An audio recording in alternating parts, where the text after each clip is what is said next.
Hello, adventurers. My name is Chris. Welcome back to more Baldur's Gate 3. And my God, I'm reeling. I'm reeling from the last episode. Still, I can't believe it. This is insane. We have discovered so much, and yet, still, tons more questions. But a lot of curious lore drops we found. So obviously, where we are right now is still in Moonrise Towers as we started exploring. Went to Balthazar's room, poked around, saw some things. He definitely does a lot of experiments on bodies. It doesn't. They could be alive, but I imagine some are alive.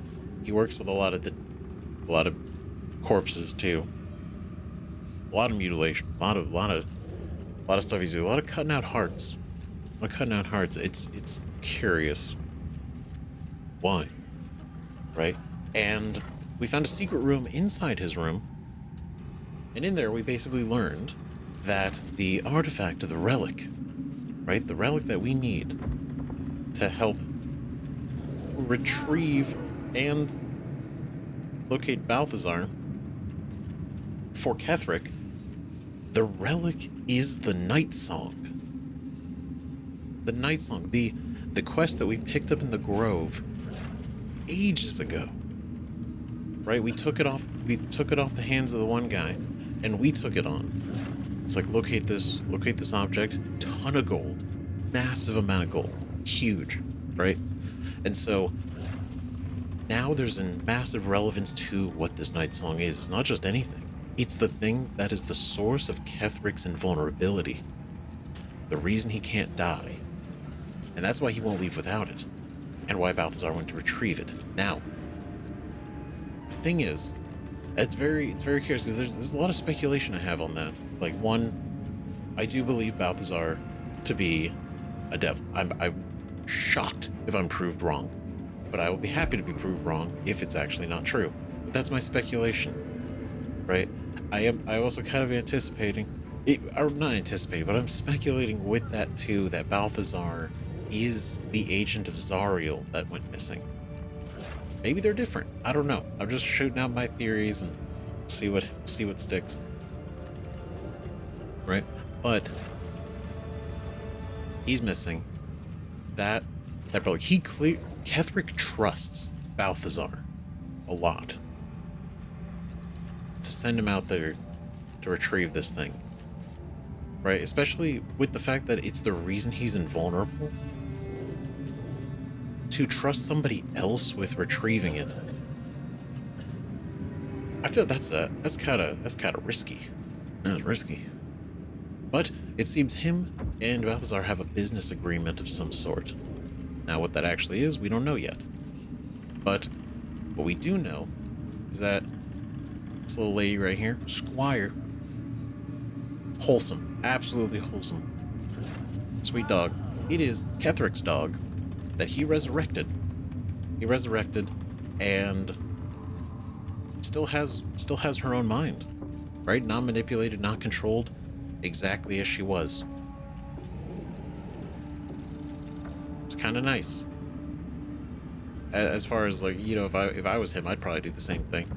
In his position, like, if you don't mind, if you can get past, like, the feeling of using necromancy on your pet, you know, beyond that. But the huge thing is we got a lot of lore for the family, right? Kethric, his wife, and his daughter, and honestly, that shit is so fucking sad. So, oh my God, he was literally just they were a devout family to Selûne, devout as hell, and this man went through the absolute fucking tragedy of losing his wife, and then later losing his daughter, and losing his dog on the same day as his daughter. Dog defending his daughter is how she died, and that shit's really fucking sad. And there were some letters that we read written by his wife to him and his daughter, trying to kind of impart some, you know, positivity and keep them away from, you know, feeling despair. All things considered. And by God, I fucking feel for him. Like, he's an asshole right now, but like, what got him to that point? If that was the start, I can't. Oh man, I don't want to. Like, I can't blame him. I think it's not. It's not great that he did this. It's not good. This is not the way. But I feel like that is the event. That is the catalyst of all this. That happened, and then Shar moved in, took this opportunity, and whatever details in between we don't know yet, but that led us to here, right? And it's very sad. I feel for his past. Now his present self, that's different, right? But a huge thing, and I really badly wanted to talk about this last time. Okay, so I'm gonna try not to make this intro like super massively long, like I always do. But trust me, it's relevant, it's lore, it's important, right? So we found right here, in a secret little spot, found a book. We found a book, Elderbrain Domination, which not only, I mean, it literally confirms, right? The brain we now call the Absolute. That is a confirmation that the Absolute is an Elder Brain. Massive, huge. But you know what's even more than that? It's even more than that. And my god, did I want to spill it. Crown of Karsus. The Crown of Karsus. Okay, so real quick. Okay, give me a minute. Give me 2 to 5 minutes. Probably not 5 minutes. Either way, we need to talk about this. This is massive. Okay, a little bit of lore discussion, but background, right? Because this is huge. I wanted to talk about it last time, and I couldn't because the episode was really long, and I was like, no, I know I'm gonna go on a rant about this, and we're gonna discuss it. So I want to do it here. So if you know, you know, and that's okay. But for those who don't know, all right, Crown of Karsus is huge. That is massive.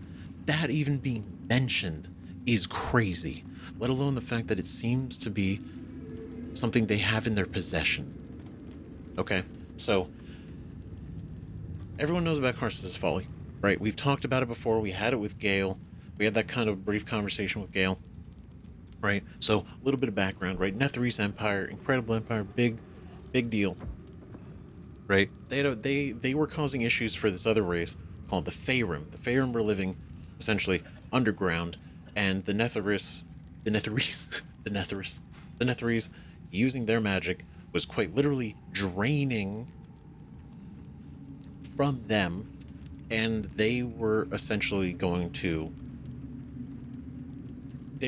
die, right? The entire race of the Faerun, right, underground. They're like these magical worm creatures. They're fascinating. They look kind of scary, but they existed underground, and basically the entire Netherese Empire doing what they were doing, using their massive use of magic, their flying cities and everything like that, was essentially killing them. And so for their own self-preservation, they then worked their own magic to essentially drain the life from the Netherese cities and them, right? So that was essentially the catalyst for the headbutting between the two. However, problem is the Faerun was a lot more, their magic was actually threatening to the Netherese Empire, to the point where that was so concerning that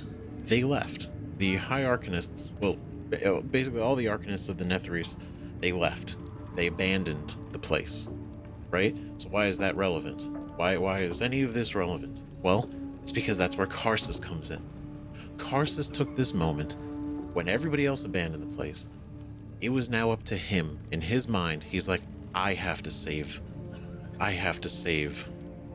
this place. I have to save, our people, our world, everything, right? The Netherese is now on my shoulders. And so what does he do? He decides to enact the greatest plan in his mind, which is using his incredible magical talent, and it was incredible, no doubt, but in combination with the crown of Karsus, he was to usurp, absorb, take away, steal the godhood, the powers, knowledge, and everything away from another god and absorb it into himself, right? Made possible by the crown of Karsus and his spell that he used, right? Karsus' avatar, which was insanely powerful to the point where it worked, right? It did work. Problem is, he chose mystery. That's the issue, right? He chose mystery to use it on. Now, either he could have used this on any other god, and it may have indeed possibly ended up in a better way, right? He could have used it on Jurgle, maybe someone else, but he chose mystery, and that was why, partly, heavily, that's called Karsus' folly, because he's dumb. He's an idiot. Why was that a bad thing? Because he took all of her godhood away. So what happens? He becomes a god for a moment, right? He gets all the knowledge, the powers, and the capability, right? The problem is, mystery controls the weave. Mystery controls the weave. Guess who can't control the weave anymore? Mystery, because she doesn't have her powers, because Karsus stole them. Karsus may have the abilities, but he doesn't know. He can't control the weave. He has none of the... He doesn't have the capability. He may have the physical power to do it, but he can't... He doesn't know. So guess what? In that moment, everything collapses. Weave falls apart. Everything goes to shit. And it goes to hell. And that's when Mystery goes and sacrifices herself so that she can save the weave, and is in an instant pretty much reincarnated as Mistral. And, well, no, like, you know what I mean. So the idea is that it is an insanely powerful artifact to have. Crown of Karsus. Not only did they find it, but they have it, right? And you're saying, and what happened with Karsus turned to stone. Karsus turned to stone, and he basically fell out of the sky, along with the city. And I do like some of the lore talks about how, like, in his last moments he was able to see a glimpse at the tragedy that he caused. Right? So this is kind of huge. This is insane. That is a wildly powerful artifact. Because the fact that because his spell is what allowed him to take the godhood from somebody, right? The crown puts him above Mistra, right? As far as like magical capabilities, right? Because it's basically a bypass, essentially, right? Because Mistra controls the weave, and the weave is essentially the source of all magic. You have to pull from that. The Crown of Karsus doesn't play by those rules. So the fact that they have that, right, on top of the fact that they have worked with the Ballist allies, right? They're working with the cult Ball. So not only do they have the Crown of Karsus, right? And Gortash is here. He's running the place, actually, seemingly. He's above Thorm. But they're working with the cult of Ball. And the crown is on the Absolute. The Absolute is wearing the Crown of Karsus. Now, I gotta be real. I don't know what their plan is for this. Right? Why give the... Is it because Is it because the Absolute would be able to handle that kind of power? Or like what? Because that I think is my catch.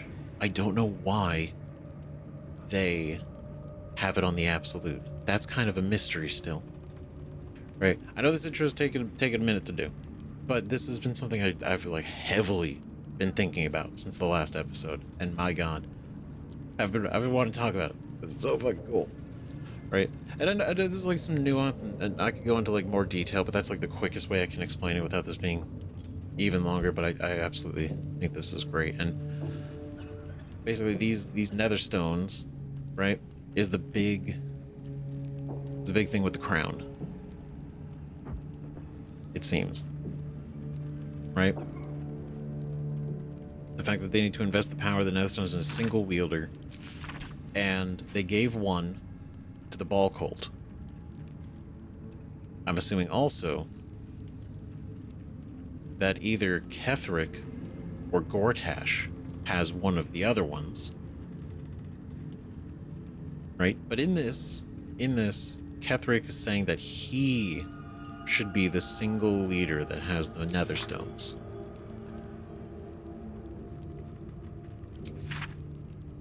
Right, if he's right, the need to invest the power of the Netherstones into a single wielder is urgent, even more so in that Enver Gortash, at least, must be thinking the same way.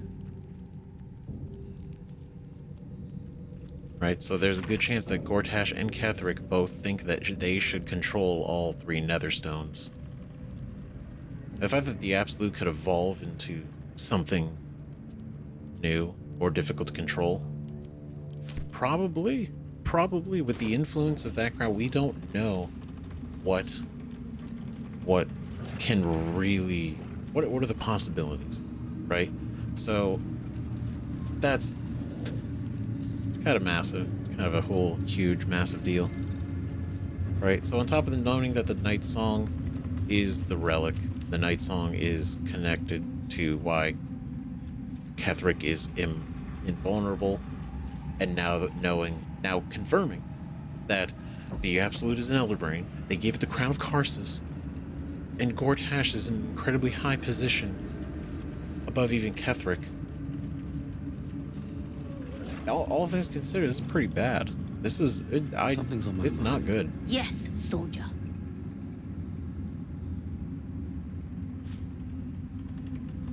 Be Karlak? Would it be alright if I gave you a scratch? You'd be the first of the general's soldiers brave enough to try.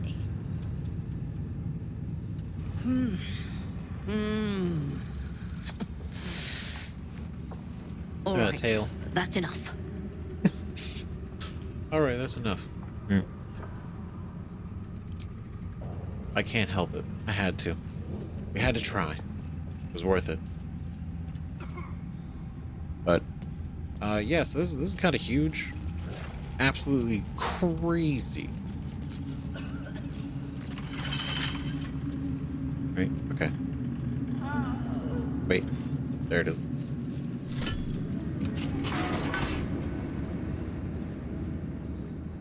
Okay, but no, so I understand the gravity of the situation, and I was like, come on, we gotta talk about it, because I feel like we all need to understand the gravity. All you guys know, you beat the game already, you know, right? There's a few of you that haven't, I'm sure, but I know there's a couple in the Discord that are playing it for the first time too, alongside us, which is pretty cool, pretty neat. Gonna really make you go up there to do that? Make meat. Visitors.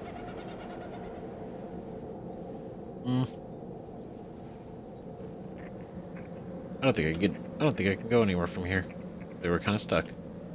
All right, back up the ladder it is.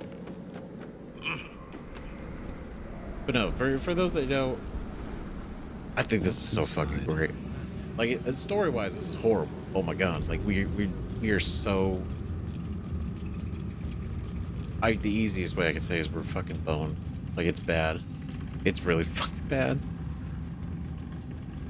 But the D&D player in me, DM in me, my god, this is Fucking fascinating. Absolutely. I'm gonna take this artwork if you don't mind. Thank you. Alright, now we can read hopefully this. I can't even read it.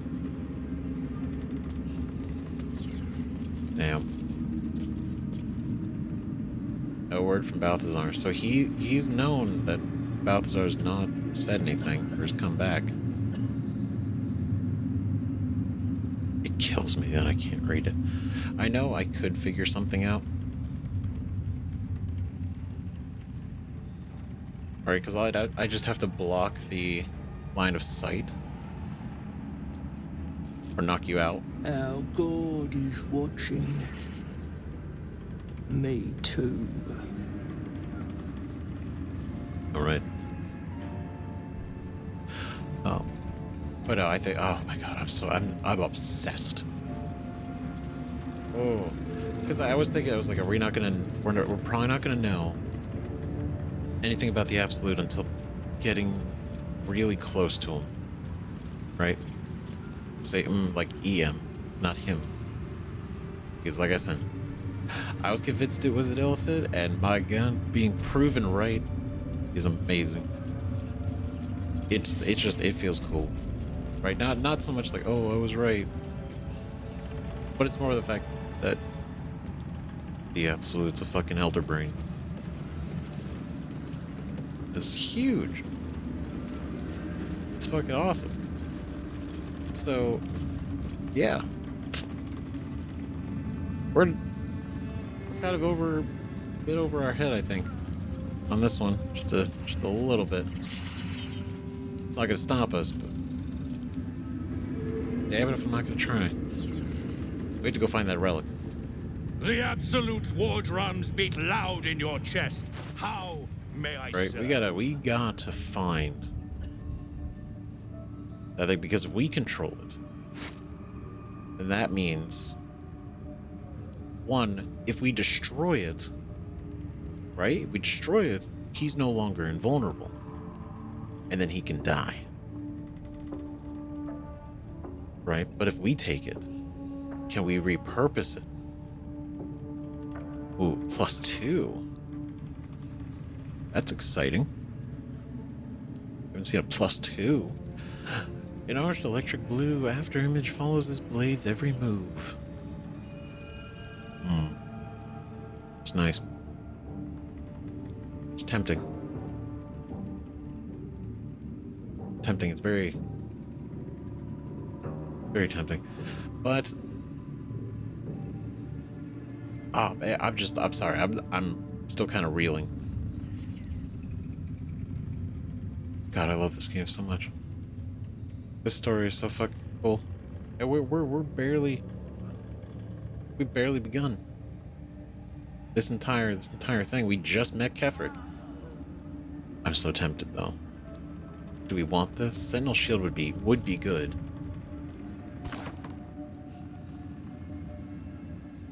But I don't think we need any armor right now. Nothing armor-wise is jumping out. Right, I would want that thematically. This would be cool.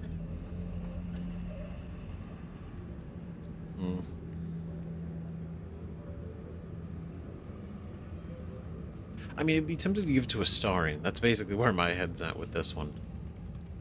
It's only 181. It's only 181. It's cheap. I wouldn't have if not for the lantern bearer. Okay. So let's go ahead and get out of here. Go back out in the field. Alright, leave the towers. Everything's cool. Everything's chill. Get some distance. Alright. Alright, pretty good, guys. Now, do a little bit of a short rest. Here I go. Get everybody topped up, feeling good. Now, I'm also thinking we could probably give this to Mentara, right? Because a drow wielding this weapon deals additional damage. So this would probably be a really good weapon for her. And then we can give her mace to Will. So we should have them swap weapons. I think that'd be super beneficial. Okay, but now that we're out here, we're gonna switch this around. Plus we have it active, so we're good. I think Lightning Blast. Well, no. Do we want this one? I'm thinking Lightning Blast.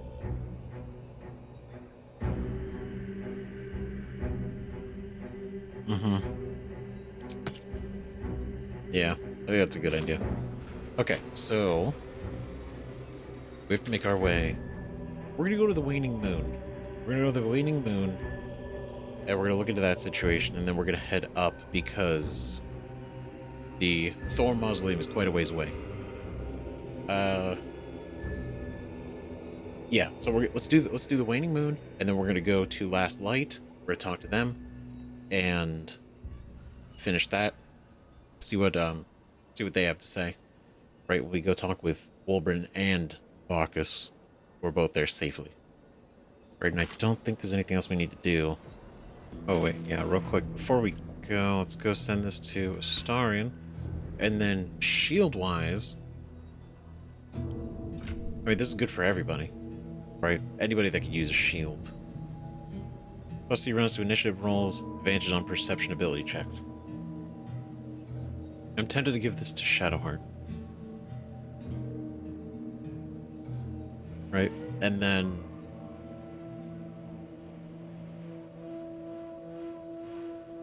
Because then we can give this to Mentara.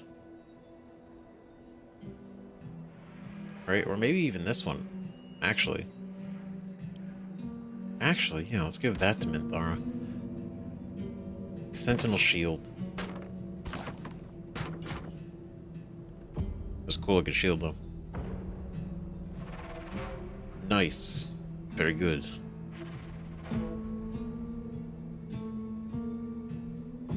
Alright, plus 2 AC, 3 bonus to initiative.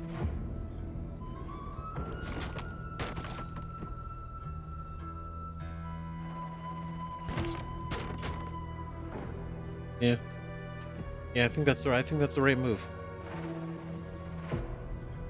Right, cloak-wise, well, nobody else has cloaks, so I think for right now,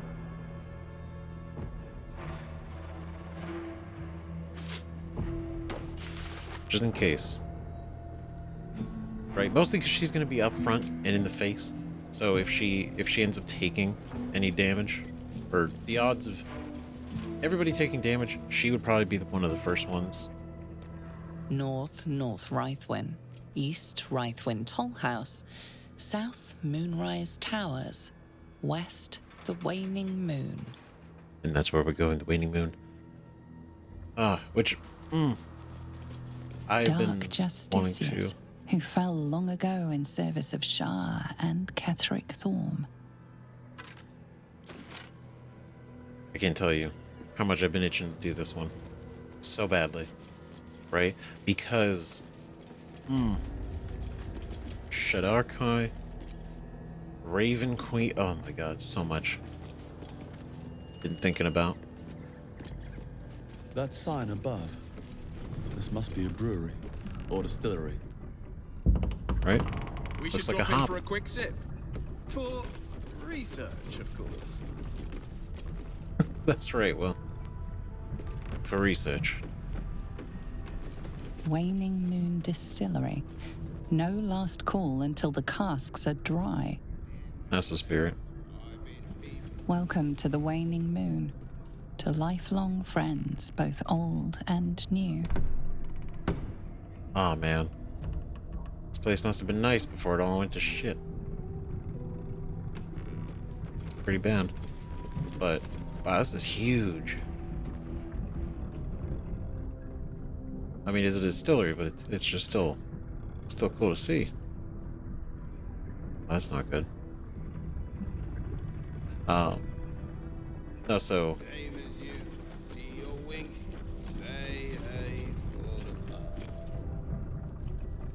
Lighted troubadour. Huh. So when he dies, he immediately comes back with one. It's a free death. Again. Okay. But no, like I was saying, like, Shadarkai, Raven Queen, this whole thing, the whole quest we have going here is so much in line with that, I feel. We'll soon be stinking drunk. So I can't wait.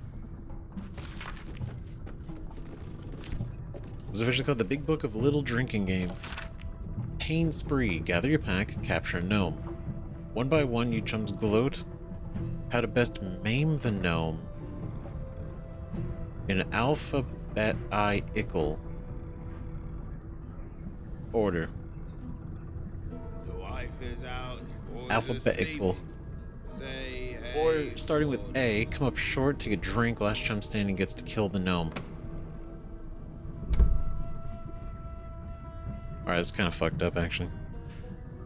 I mean, I don't know if these are... These might be serious, or just... I don't know. Not great. Arrow to the bullet. Break its shins, club its head with the broken shins. Damn. There's that last one I've been peeping. So the vibe's definitely... It's good for Reithwin. Not good for anyone else. Stone. Get a stone, invade an inn, kill everyone there. Fill 10 tankards with ale, arrange them in a triangle for each side of the table. Long ways, you fool. Or arrange them first, then fill them. I don't care. Put half your chums at one side, half the other. Take turns throwing the stone at the opposite tankards. Get it in, drink it dry, 10 empty cups, your team loses. Winning team gets to yank a single claw out of the choice of their choice of the loser's feet.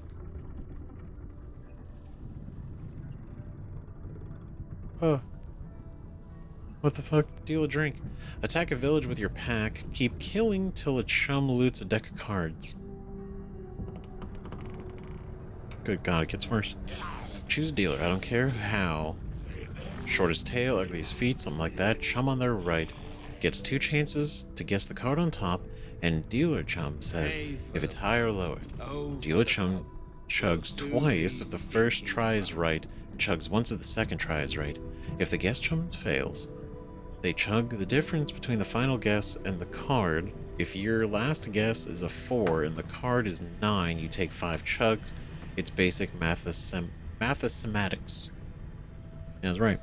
New chum dealer, when the last one fools 2 guest chums, last one standing torches the village. The wife is out. Well, The boys are sleeping. Say that's hey for the pub. that's pretty bad. Good god. Go ahead and take that. Nobody needs this. Oof. Good lord. Tense. Just some casual fun games, you know, for you and the lads, as they say. Ooh. Media potion, vaulting gashes, and animal speaking. There's that last one I've been peeping. Say Alright, man. hey for Alright, what's going on? the payday gold in my pouch is clinking. Say hey for the pub. A single thought is what I'm thinking. Say hey for the pub. Alright. He's got spirit. Waning Moon Distillery. No last call until the casks are dry. You're winking. Say hey for the pub. Go this way. Because there's still... Oh man, I think there was vines up in Kethric's daughter's room. Ah, shit. Okay, well we'll stop by there eventually. Anyway, we'll be back. I don't know why it just clicked with me when I was looking at these and to go down, and I was like, shit, that's right, there was one. Let's get this over with.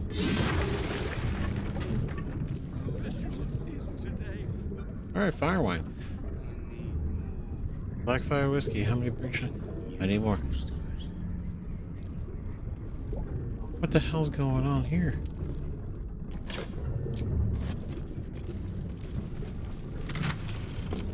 So something is keeping these guys alive. Right? That's interesting. This place had such character for them. And so is this... Because remember, the person... I don't know you. Perhaps I forgot you. Damn. The nurses will visit again. Oh, like the facial movements on these guys in particular are so... Oof. Like I say, remember, the person who we're looking for, right, they were told a lot of things in confidence, and they used it against everybody here.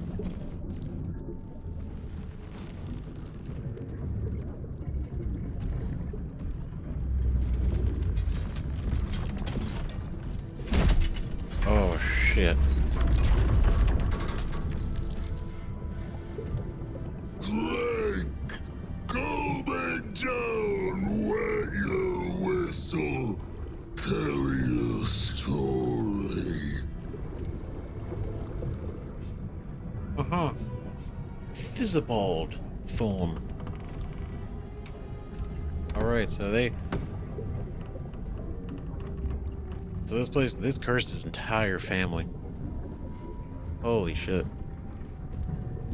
He doesn't look like any of these guys. So like what? So was part of the deal damning them in a way?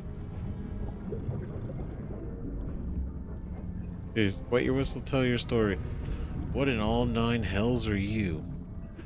What is it that you're serving? I already drank some wine earlier, thank you. Attack. What is... Like the other one, remember?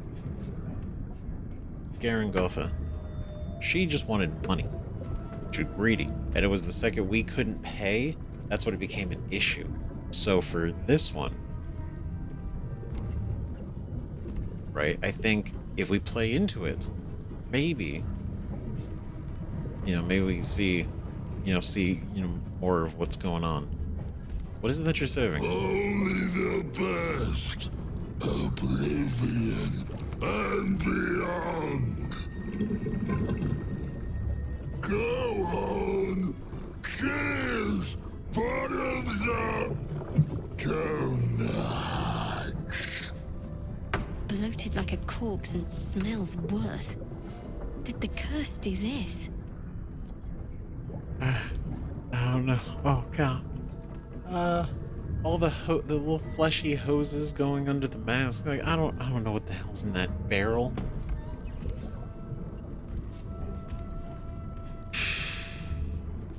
I don't like that it's smoking blue.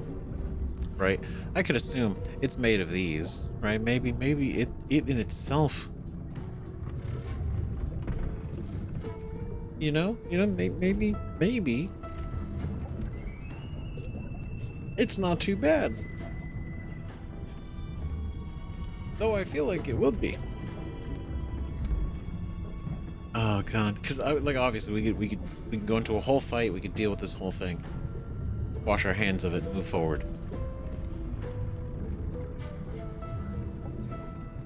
But maybe.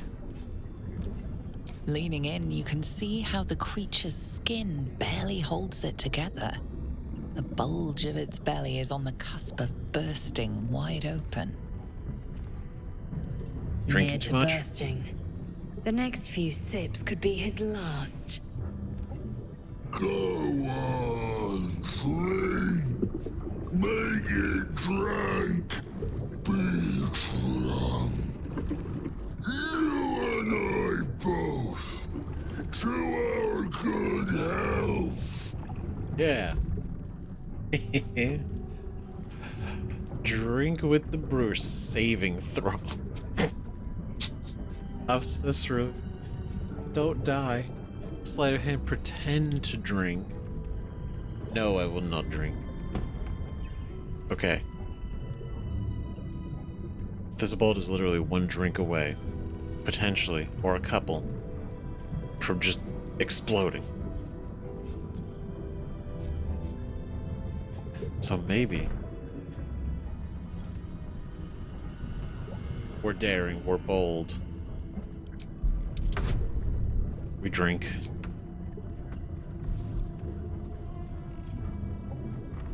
Just turn it to gas? No.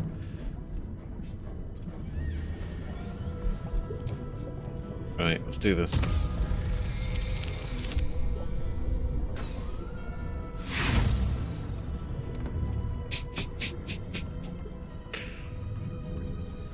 Oh my god. Oh, if I didn't have inspiration, that shit would have been the most ironic roll.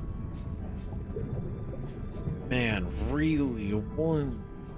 Fuck. We're tough. We can handle it. All right. We're gonna go in.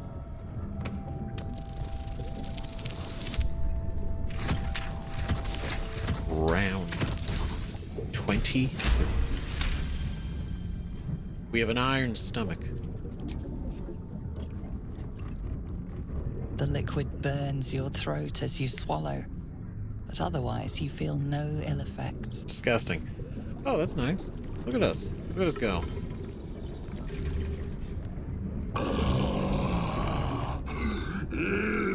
Elixir.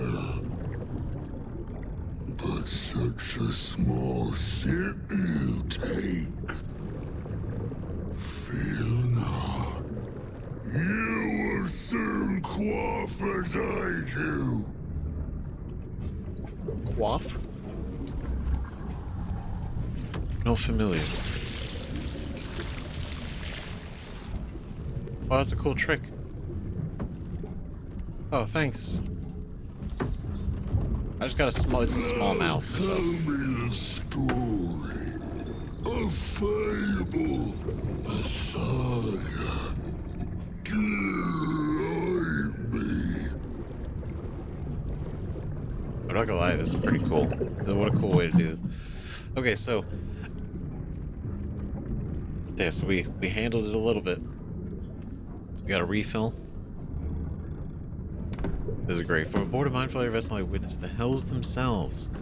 I gazed on nature's bounties in a verdant grove of druids. I've seen the goblins' vile rituals with my own eyes. A silver-tongued devil bade me feast in his lavishly appointed banquet hall. I ascended a great tower and feasted with the most powerful of magic. Explored a lost fortress buried deep in the Underdog's bowels. I hope these are actually all of our stories. Like, we're not making up some nonsense. We actually get to share some of our cool little adventures. Okay. What's a cool tale? Right?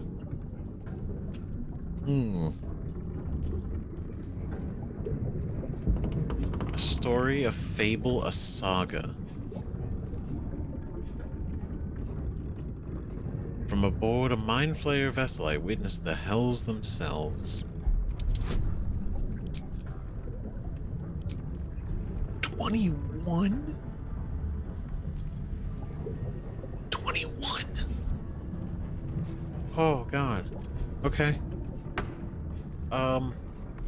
There we go.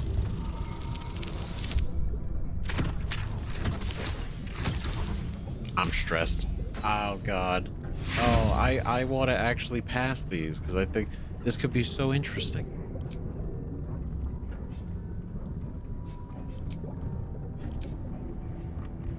Oh, I can't change anything.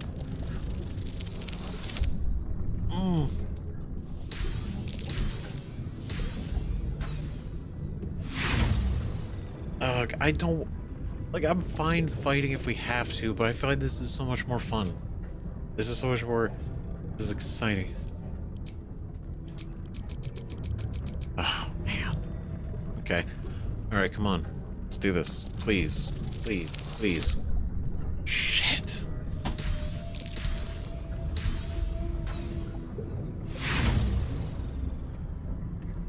Alright. Away wasted journey. The hells can be seen right here. Spin a more fantastic fable. Entertain, engross, amuse me. Or be amusement. Oh god. Oh god. Okay. So this is it. This is the one. This is the one. We have to be amusing, or this is probably going to turn into something. I slaughtered a gold dragon, collected his vast hoard. I gazed upon all of Faerun from the four peaks of the spine of the world.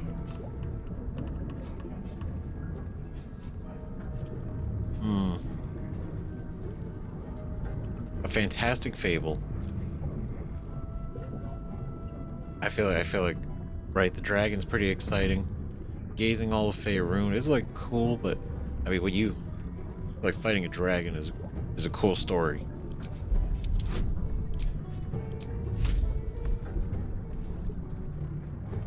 Please. Oh, fucking shit ass.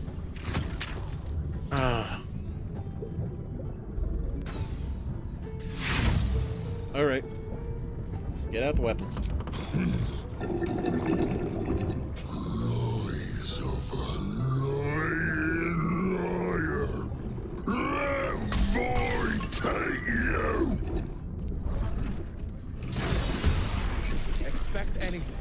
He's been cursed to the hells and back. Yeah, I know he is. I just, man. Alright, so yeah, now we gotta also fight all the patrons. Oh, you're the barman. Alright. And you, wretched distiller. What a cool hammer.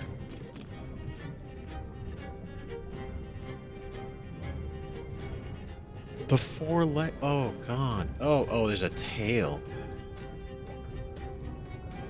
Oh, you got fucked up, dude. God, it's so gross. Like, it's coming out or going in there, but it's all connected to the barrel. Ugh. This is so fucking cool. Legendary resistance. All right.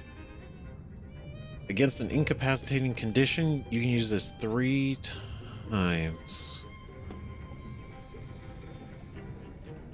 So it can automatically resist being taken down 3 times.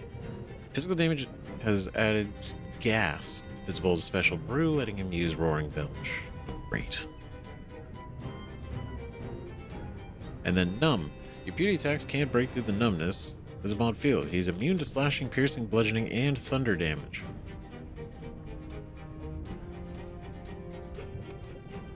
Oh no. Okay, so wait, then we gotta hit him with some other shit then. Okay, we'll do this spiritual weapon. Right there. Okay, now.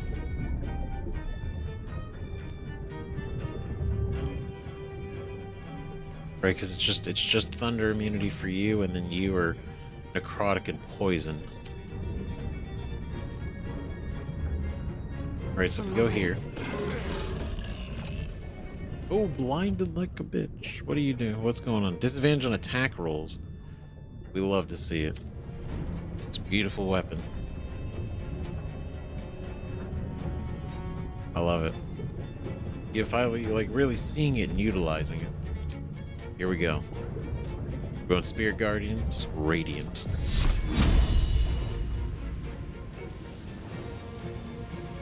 You know what? 4th level. Flaming crew. This battle's taken a heated turn.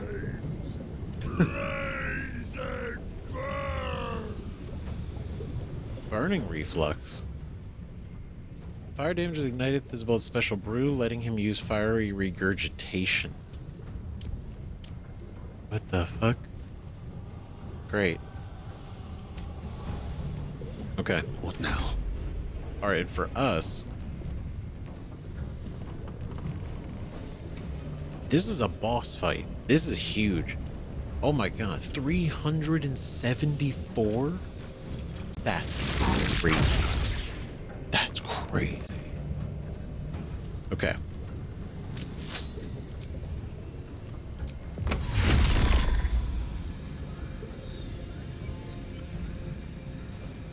Alright, I feel like we do that. Right, Shadowheart should not be wet. And then lightning bolt. Right? We should reposition though. Have to keep going.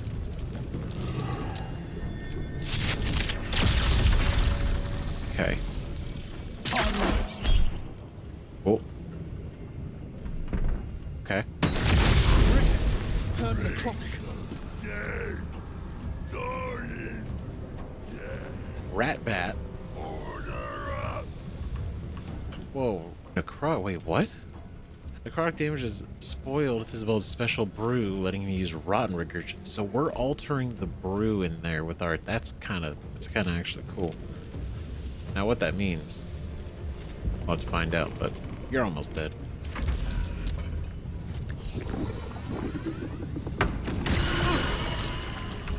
Oh god.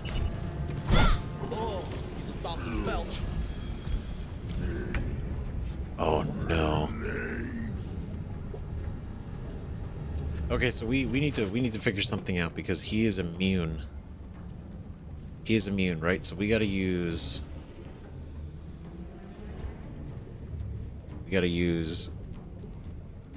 something. Where is it? Oh man, we haven't used it yet. It's not in there. I think we have it. Is it an elixir? Because we can overcome magical resistances. I just don't remember what it was. It was an oil. That's not it. No. No, I just opened that one. Right, I know we have. Is it? No, it's the fire resistance. Oh, you know what I'm thinking it was? The oil of sharpness. That's what I'm thinking. That's what I'm thinking. Right, this one.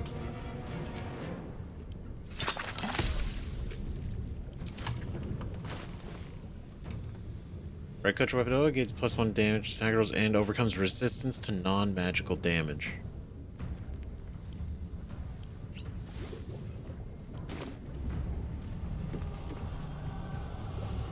My path be true. Right, so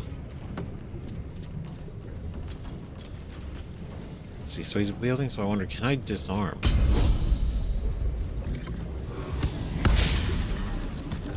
Yeah, that was a miss. Not bad.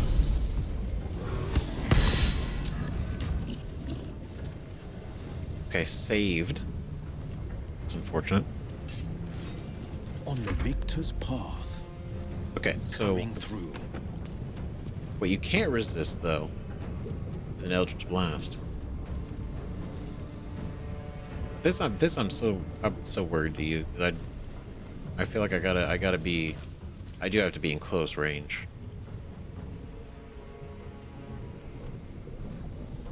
Right, because even though, like, if I go to cast it, I could click over here. He's gonna stand in place. He's not gonna move. And I realized because if he did, I think there would have been a line. So.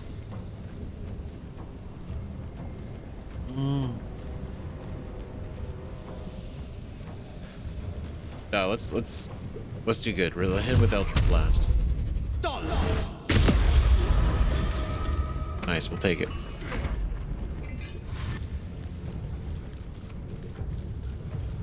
Okay, now they're coming in. Oh. Damn. That's it. We leveled up too. shit. I didn't mean, I instinctively clicked that. Yo, I'm gonna move over here. To keep going. Okay. So you're not affected yet.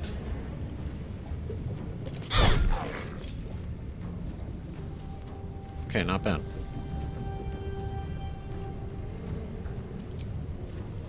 Let's see, we'll use this.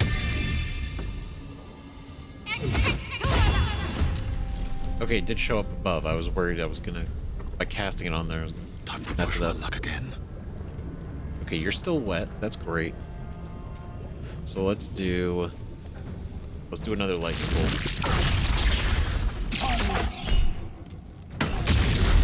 The brew's acquired a spark.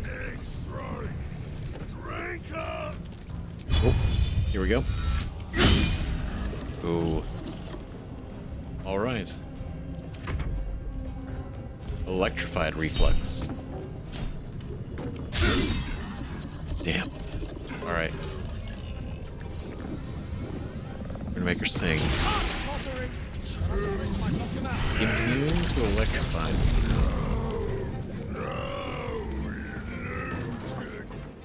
What the fuck? No way.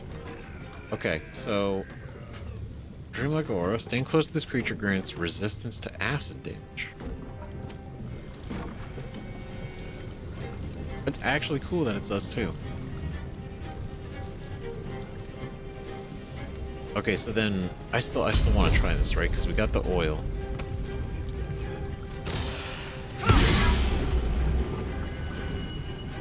Ooh, the weapon is dropped though. Damn it, I can't pick it up. I mean, I could.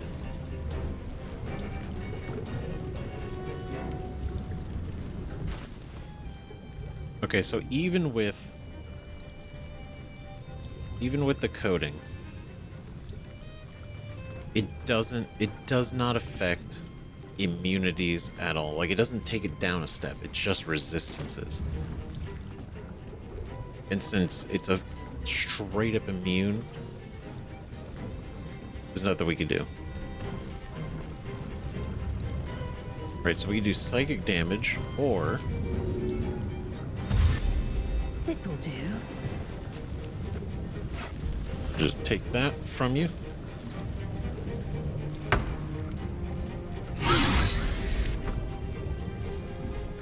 Just because it gives him resistance too, and I don't like that. Though it probably would be good. Battle favors the fearless. It depends. Okay, so disadvantage really. 95%.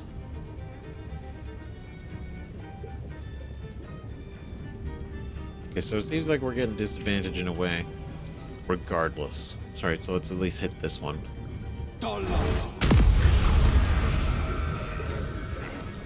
Alright. Stay in the light.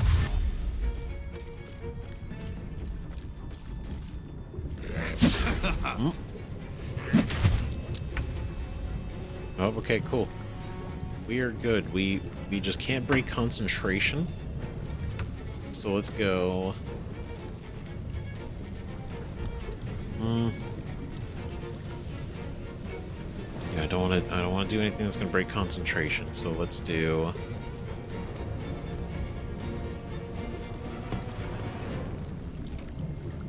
Yeah, because we gotta hit with damage. But command. I'm not worried about command right now. Okay. Ooh, there we go. I like the different stages. It's kind of cool how the element changes, and so does the lighting.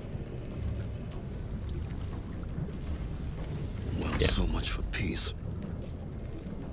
Okay, let's go. Okay, let's go right here. What path lies before me? Here it is again. Right, and that's gonna hit both of them.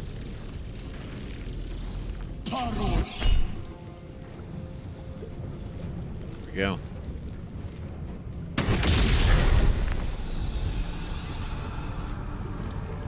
Okay. What's this? Okay. Just because we're close. It's still wet, so I want to... Oh, we just do it at the end. We just really beat the shit out of this dude with lightning.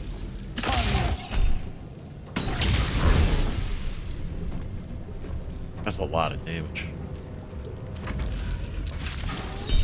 Oh, no. Critical hit but immune is the most depressing thing to see. Collectively. I'm still gonna take the opportunity attacks. It's neat. I don't want everybody to get rusty, you know? Don't feel so good. Wait, is he blacked out? Thisobald has overindulged in his own brew. He has -5 penalty to armor class and is vulnerable to slashing. Oh. Alright. Well, well, well. My. Ain't that something?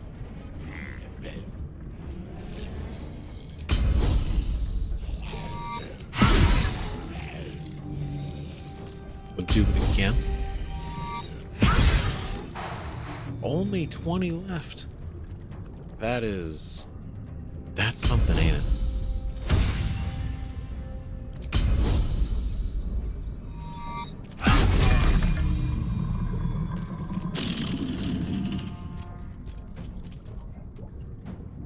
Oh, fall over. Gross. Absolutely gross. And of course I don't have enough movement to get to either of them. So let's see, you're 42. You are 24, so yeah, this is more important. Path be true. Right to be Soul Breaker. Soul Breaker. Soul Breaker.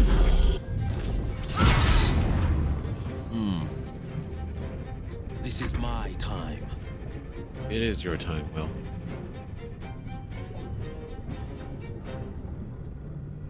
I don't think I don't want to use a spell slot.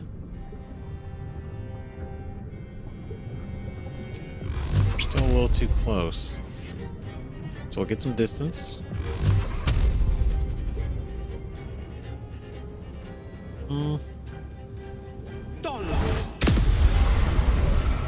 18. Good. Immune to bleeding? I want to do just in case. Oh, we got one more. Okay, employee of the month over here coming in hot. Alright. So, what are you got anything special? Nothing special going on. I like that. Okay. So I think we do that number. See, everyone's doing okay health-wise. This is actually surprisingly successful.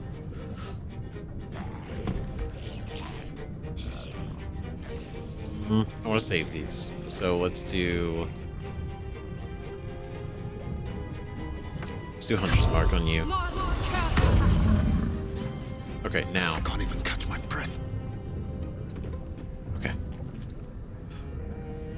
Anyways, so we're gonna do chromatic. We're gonna go over here. We're gonna do thunder. Bam.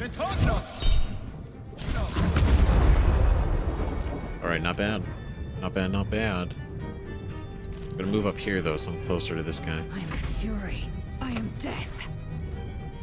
You are still around. Okay, now we're gonna do the bonus attack.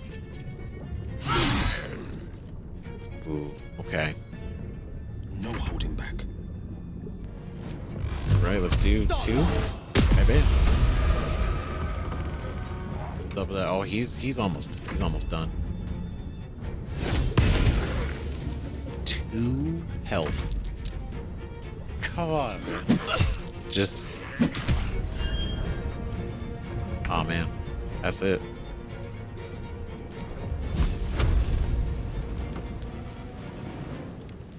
Firebolt. There we go. I wonder if this is worth the cost. That's that. So let's do... I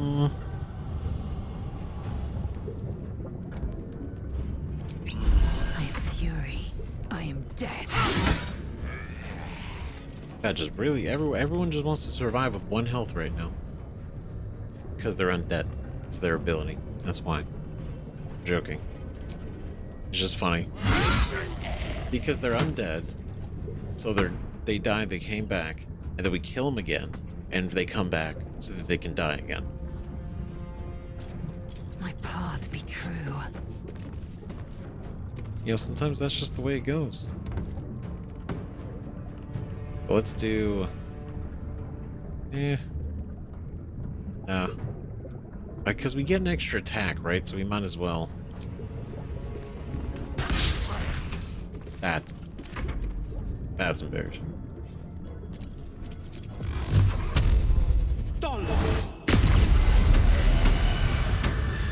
He seemed more lonely than cruel. We had to kill him. He seemed more lonely than cruel. Right? I think that's like the saddest part is I wanted to do it the other way. And unfortunately I just couldn't get the rolls. Which I think is sad. As my feet can carry me. Because I actually thought that could have been an interesting conversation. Might be a while before there's another chance to rest. Or we'll be fine. Alright, it's gonna be alright. Thisobald Thorm. Worn key. Singed by chemicals and smells faintly of alcohol. Money, alcohol, lots of alcohol. Wyvern stinger. Venomous fang.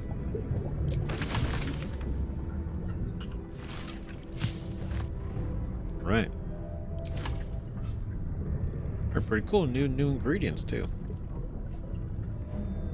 Let's pick up this sack. Man.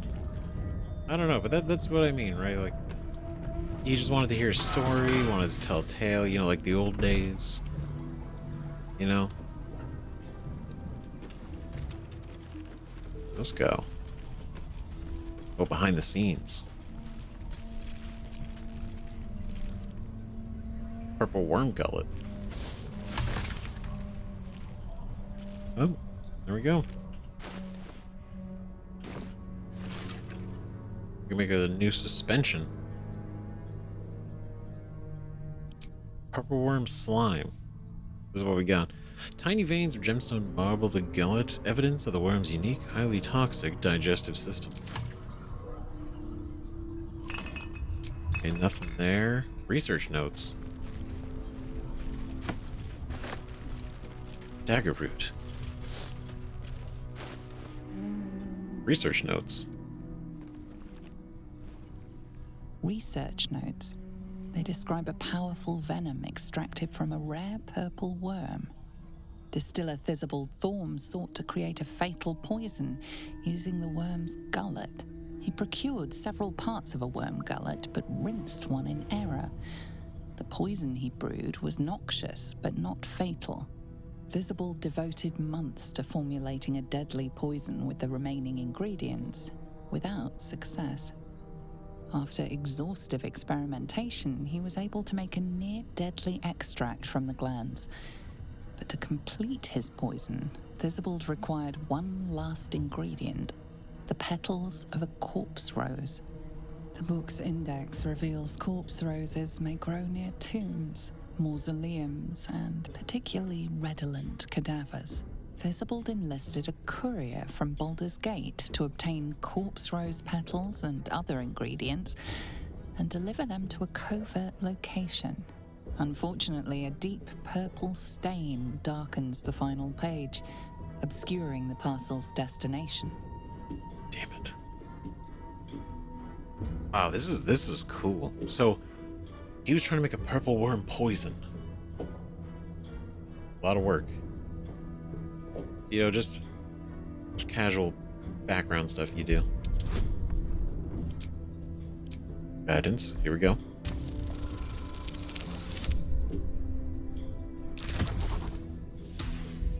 No idea where it is. It's out there somewhere. The page is a massive dark color. The delivery's location remains a mystery. Damn. I'm sure we can find it, right? Like, how far could it have really been delivered? Serpentine toxin, drow poison. Looks like a trap there. Checks out. Right, so definitely working on big poisons. Have these other poisons here. Trying to get something even stronger. The Waning Moon's deliveries are recorded here in a careful hand. The rear pages, however, are devoted to the distiller's personal reflections. 10 Tarsak. Father Kethric's reach begins to extend beyond Reithwin's borders. The Thorms are but collectors of coin, glory, blood, and more. Yet, I, however, collected that which holds the most value. Information. The mason caught my eye. Straight are his steps, and faithful are his words. For as long as drink does not touch his tongue, 2 drops of Blackfire whiskey, and he sings his heart's true tune. He calls Father a tyrant, a coward, a traitor. He beseeches the Moon Maiden to shine upon him once more. Dangerous words. I've told Father he will surely silence the mason and make him an example. Meanwhile, the mason drawls his heresy. It is all I can do not to mock him to his very face.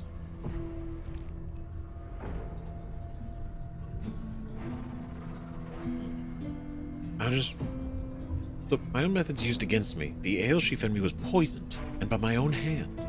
My truth serum was all too effective. I professed the lot. The poisoned drinks, Mouse's treatments, the interrogations, all of it. She means to reveal our schemes to the Baldur's Gate authorities.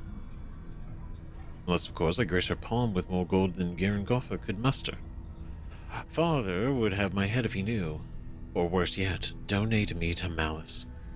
Such is my good fortune that I possess all manner of barrels. She should make a perfect fit.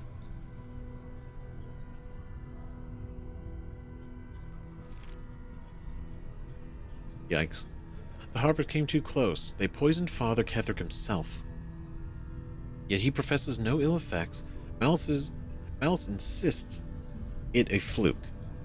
Doctor he may be, but he is no less a fool for it. Father has achieved that which I can only dream. Immortality. I have long suspected. I can guess Father's purpose, but I cannot fathom the means.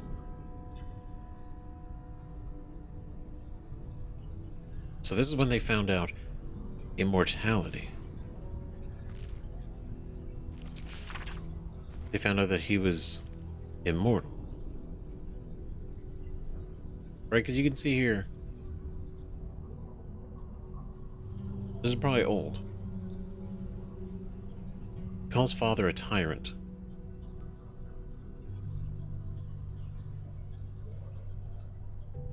Right, the Moon Maiden he beseeches the Moon Maiden to shine upon him once more. Right, so he's still referring to Selûne. Right, so aside from the days, like 10 Tarsak, 6 Flame Roll, right? The days and dates, you can tell this was still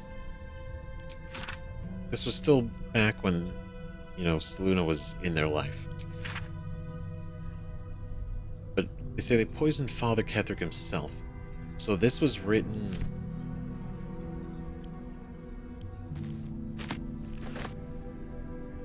I mean... Was it Father Kethric, like, not parent father, but like faith father? Can't keep me out. Okay, what are we looking at? 10? Easy.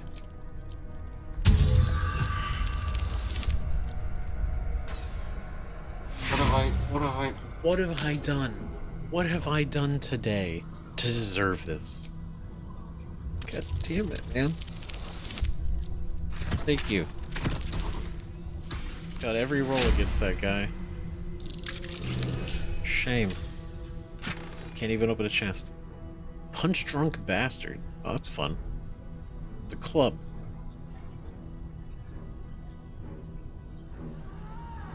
While you're drunk, you have advantage on attack rolls. You can also create a blast from each attack.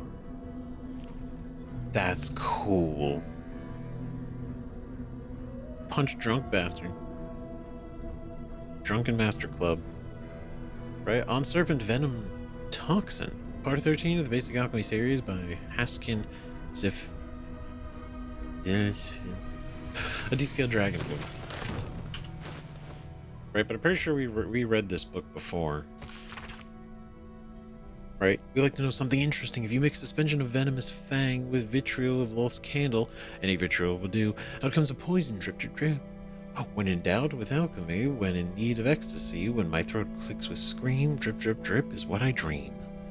It did not work, the platinum scale plan did not work, and I hurt so badly.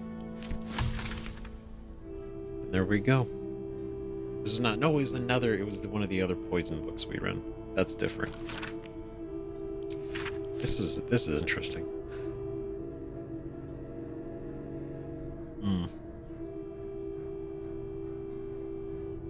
Who would we give it to?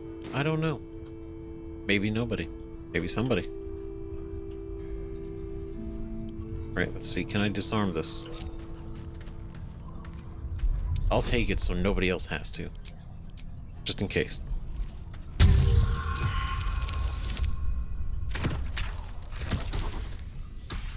Oh, fuck you.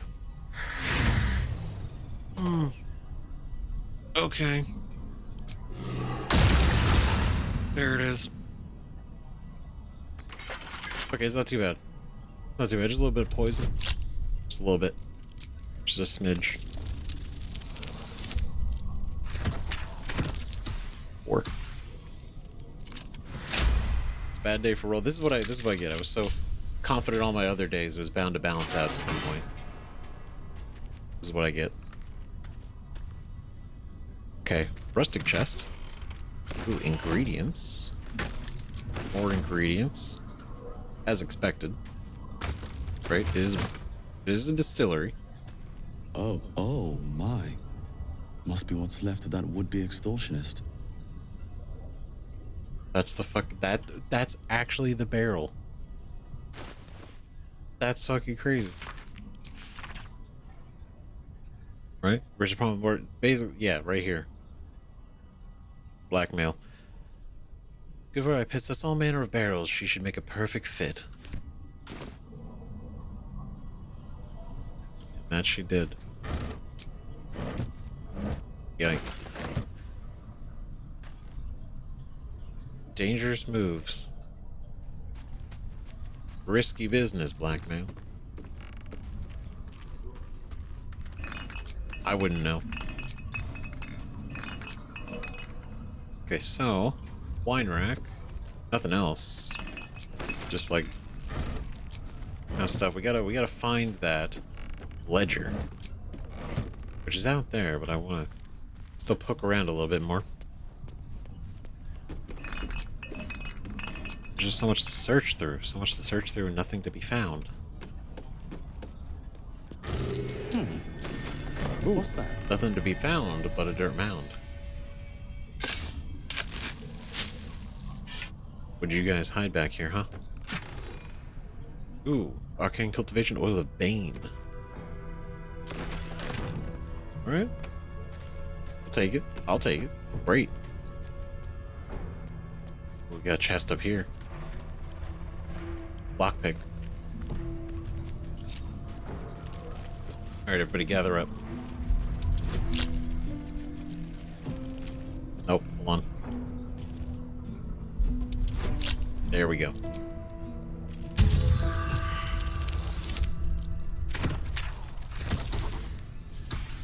Oh, come on, man. This is... I don't... It's like, oh, I should switch to Starian. I should.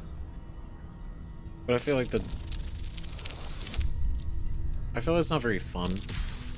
Right, for you or all of us collectively, right? Just Just go back to camp, switch to Starion, to come back here, to have him unlock it. Right? Icarus gloves. Whereas the wearer deals acid damage, they also inflict noxious fumes upon the target. Oh shit. When they deal acid damage. Cost a creature in a radius of 10 feet. Cool. Very cool. We don't have a lot of acid damage, but when we do, it'd be a great thing. So, ooh, loose planks. I like loose planks. Madeline's Ledger. This book is redolent with the enticing smell of paper and ink. There we go. Any opinions, anybody? No? Punish the wicked. We found the ledger, we should give it to he who was.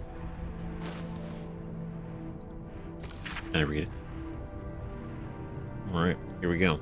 The words, "For the attention of Dark Justicia and Natasha," are written across the top of every page. This is an excerpt from the last page. Morning, day 15. Zimanawak said Kethric wouldn't hold on to Moonrise Towers for long at this rate. Evening, day 18. Imani Atakne claimed it was unfair that the Thorms had the cushiest jobs. Night, day 22. Mark Jacobs, Benjamin Blanchett made jokes about the Thorms, especially Lord Kethric. Said he was a misery guts, a weeping nutsack, and discussed exactly how his wife would have liked it. I know what Mark and Ben said was just plain awful. Lady Natasha. So it was plain awful, Lady Natasha. But they're some of my best friends, and I've never heard such talk out of them. They were upset over their wages being cut, and were the drunkest I'd ever seen by midnight. I know it looks bad, but hand over heart, you've never met two gents more devoted to Our Lady, I swear it. A different, more elegant script appears beneath it. Our Lady of Loss would be proud of you, Madeline. Do not worry about Mark and Benjamin. Mark and Benjamin, myself, and your two gents are simply gonna have a little chat. I promise.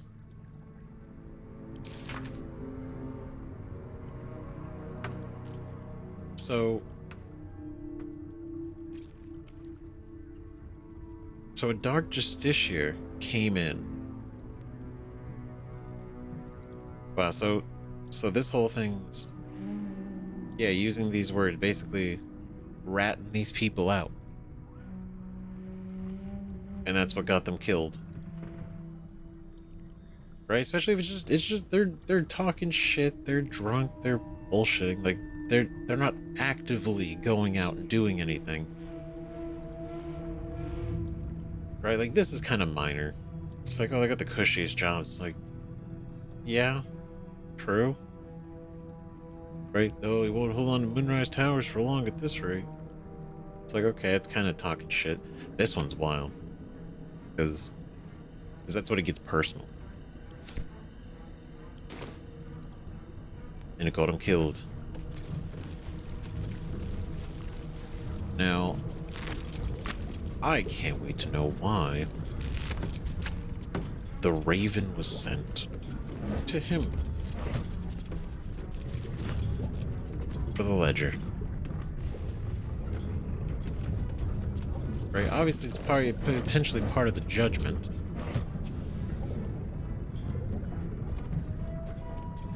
Right, but the real thing is, like, why? What's the goal?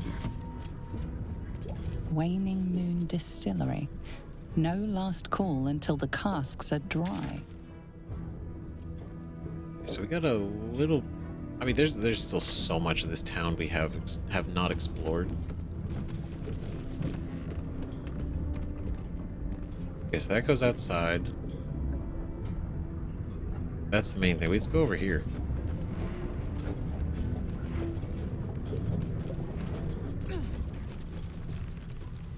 Where are you guys going? What's going on? Come on. Come on now. Okay, skeleton. Bit of money. Okay, that also goes outside. Close. Ooh, chest. Hopefully more crafting supplies. Indeed it is. Okay, so we go here. Craft. We get all our ingredients extracted, so now we gotta start actually crafting things. Craft a superior healing potion. Good to have. Greater cultivation is probably a good thing we want. Also,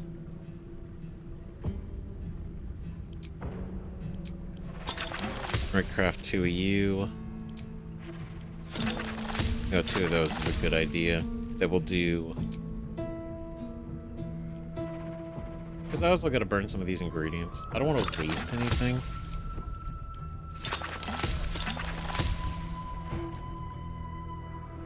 But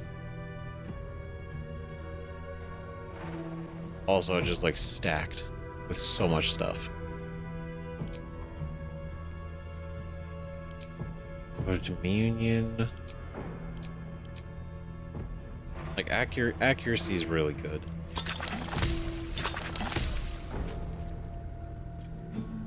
Enough of those. Let's see, grenades. Do we want to? Like, this would be fun if we had spider silk.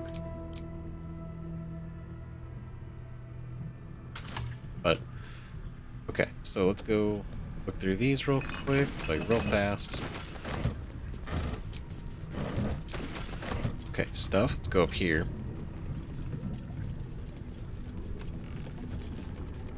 Right, because obviously, like, you know, they're in a good position. You know, obviously there's others that are jealous of, you know, their position. And that's normal everywhere.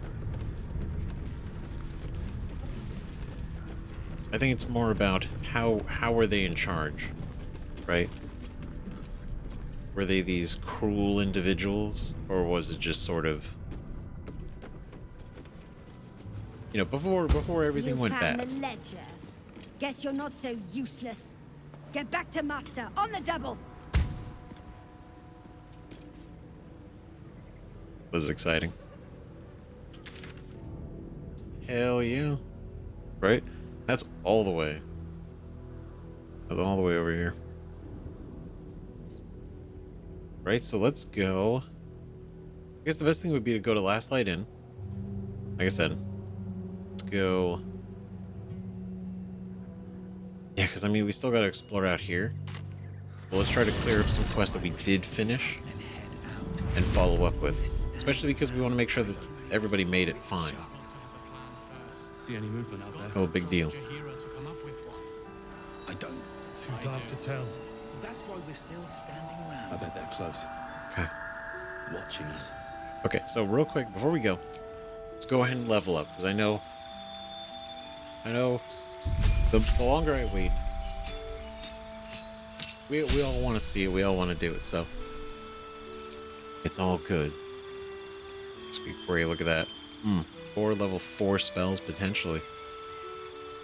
Very Dominate Beast. Polymorph Stone Skin, Wall of Fire.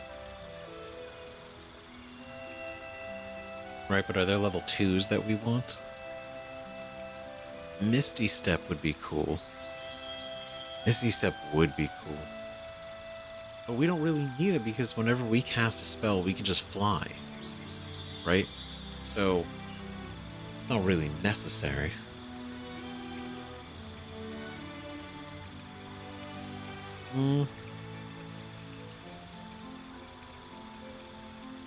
Granting Flight, though. That could be kind of cool. But what fits? You know, Blink, Not Daylight, Gaseous Form, Haste.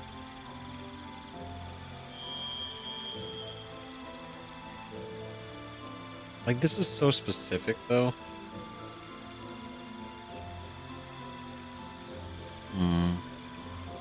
Hypnotic Pattern.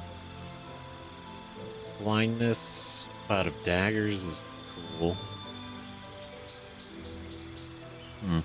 Oh, man. Okay. We could give ourselves mage armor so that we don't have to have Gale cast it on us, but Gale already has it. It doesn't cost us anything to just have him use it on us. So I don't want to, I don't want to say like waste, right? But, you know, he's another thing. Another opportunity to learn a spell. Shatter would be good.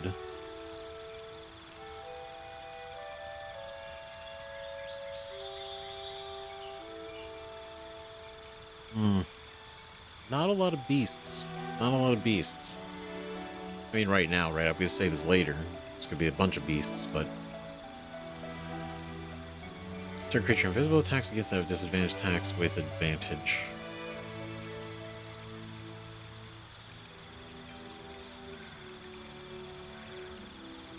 I think it's between greater invisibility or polymorph, because I feel like polymorph's cool. Radiant lasts for 5 turns.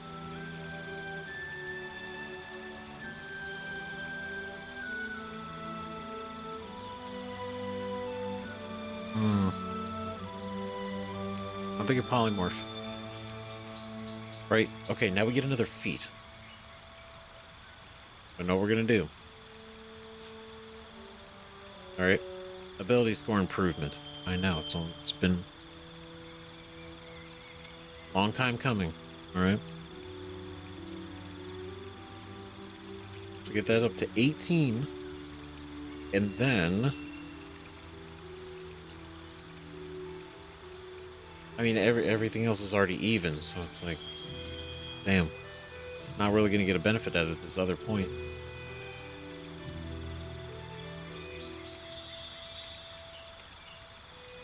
Yeah, gotta put it somewhere.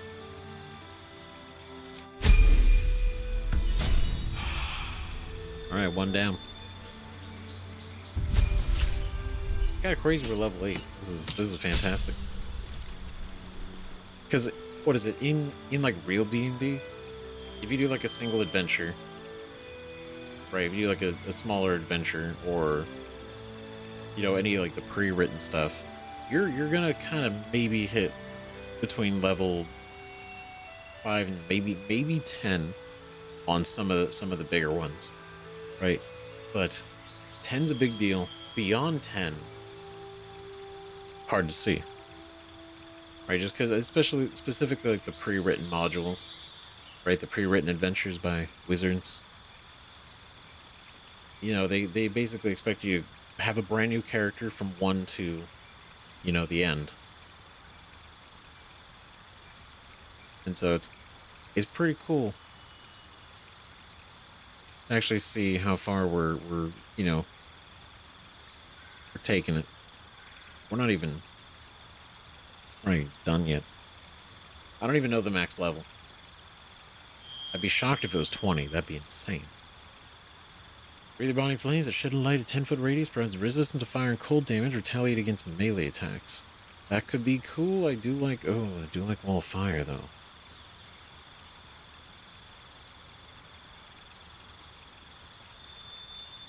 Okay, for Will.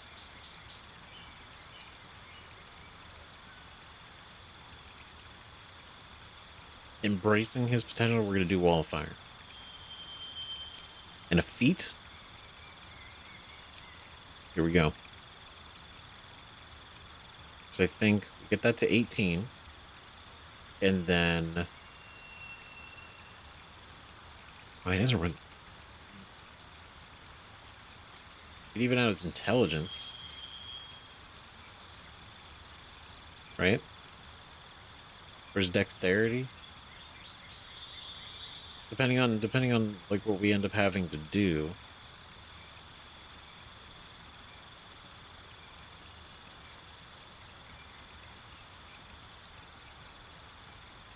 Yeah, I think maybe that otherwise we go 2 into charisma.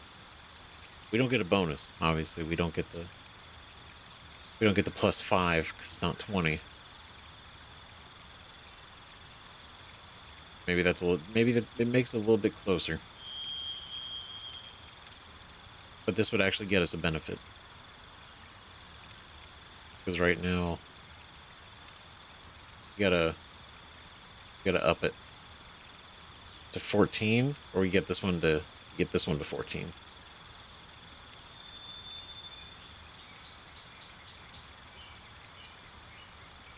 We'll do intelligence. We'll do intelligence. I feel like that can come up more often. Is a good thing.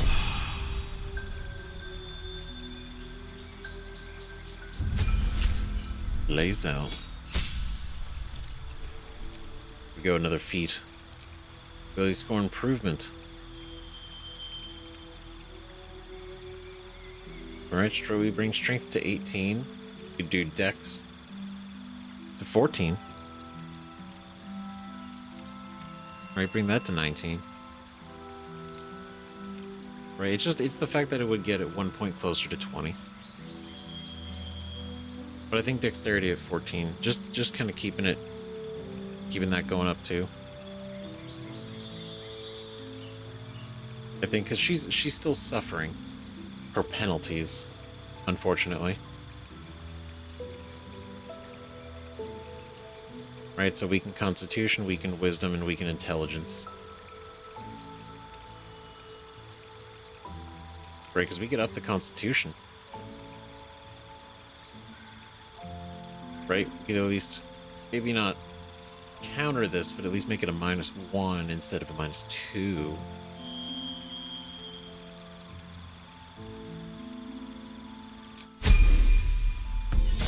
I think that's not a bad idea. So this would also mean probably everybody else leveled up as well. Nice. Divine Strike Thunder. Hell yeah. Once per turn, deal 1d8 thunder damage in addition to your weapon's bludgeoning damage. Beautiful. Big fan. So I don't think we want to switch anything else out at the moment.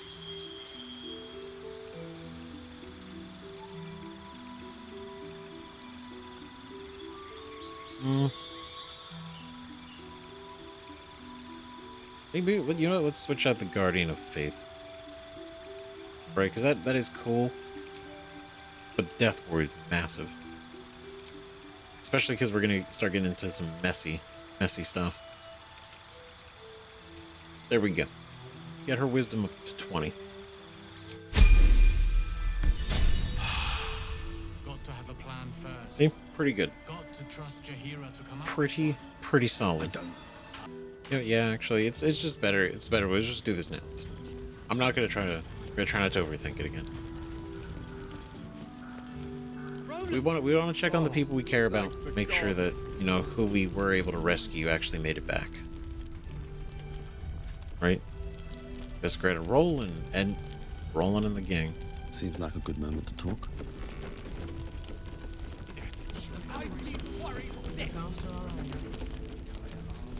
We weren't exactly on holiday, Roland. Did you enjoy relaxing here while I battled that wretched darkness? What were you thinking? I'm sorry, we got captured by murderous lunatics! I thought you were dead, you ass! Both of you! We're all safe, Roland. That's what matters. That is what matters. And you're safe. All of you are safe. But you'd be happy to see each other. Roland was in a bad state without you two. Getting captured was stupid and reckless. It's paying me. Yeah, we just call him out. I mean, he's having a bad time.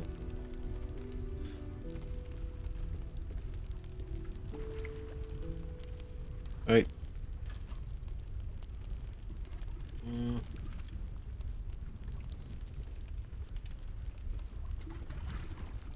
I think, you know what? I think they need to know. They need to know how much he cared. I was just overwhelmed. Doesn't matter. I'm sorry. We should have been here. No, it's not your fault. I shouldn't have shouted. I'm sorry. Thank you for saving me. And the two idiots. Don't mention it. Hey, the Admiral. This is the last time I ever saw Don't mention. Humble too? Imagine that. He has no cause to be humble. He's brought us back together.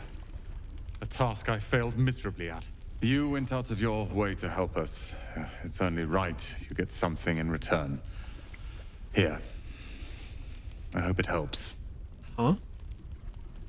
I wasn't expecting anything. I was just trying to be... Holy hell. Rolling things... 455 gold. Brother. That's insane. Thanks, I'm gonna spend that on like one item. Great. I'm not the best at showing it, but I love Cal and Roland to death. They're family. Thank you for bringing us back together. And just another day, right?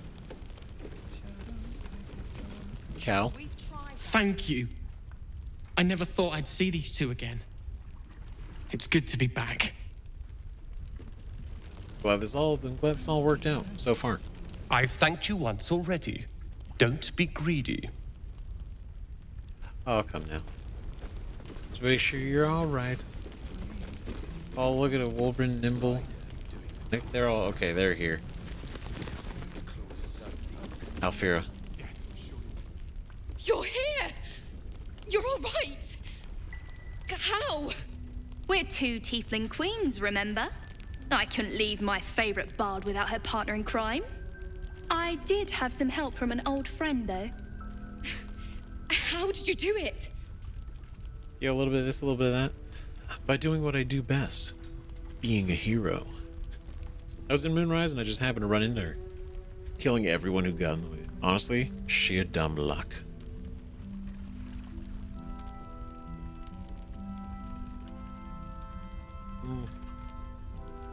I'm gonna be honest, I don't... Well, this would sound funny if we were playing it up a little bit, but realistically, I was in Moonrise and I just happened to run into her. Okay, sheer dumb luck.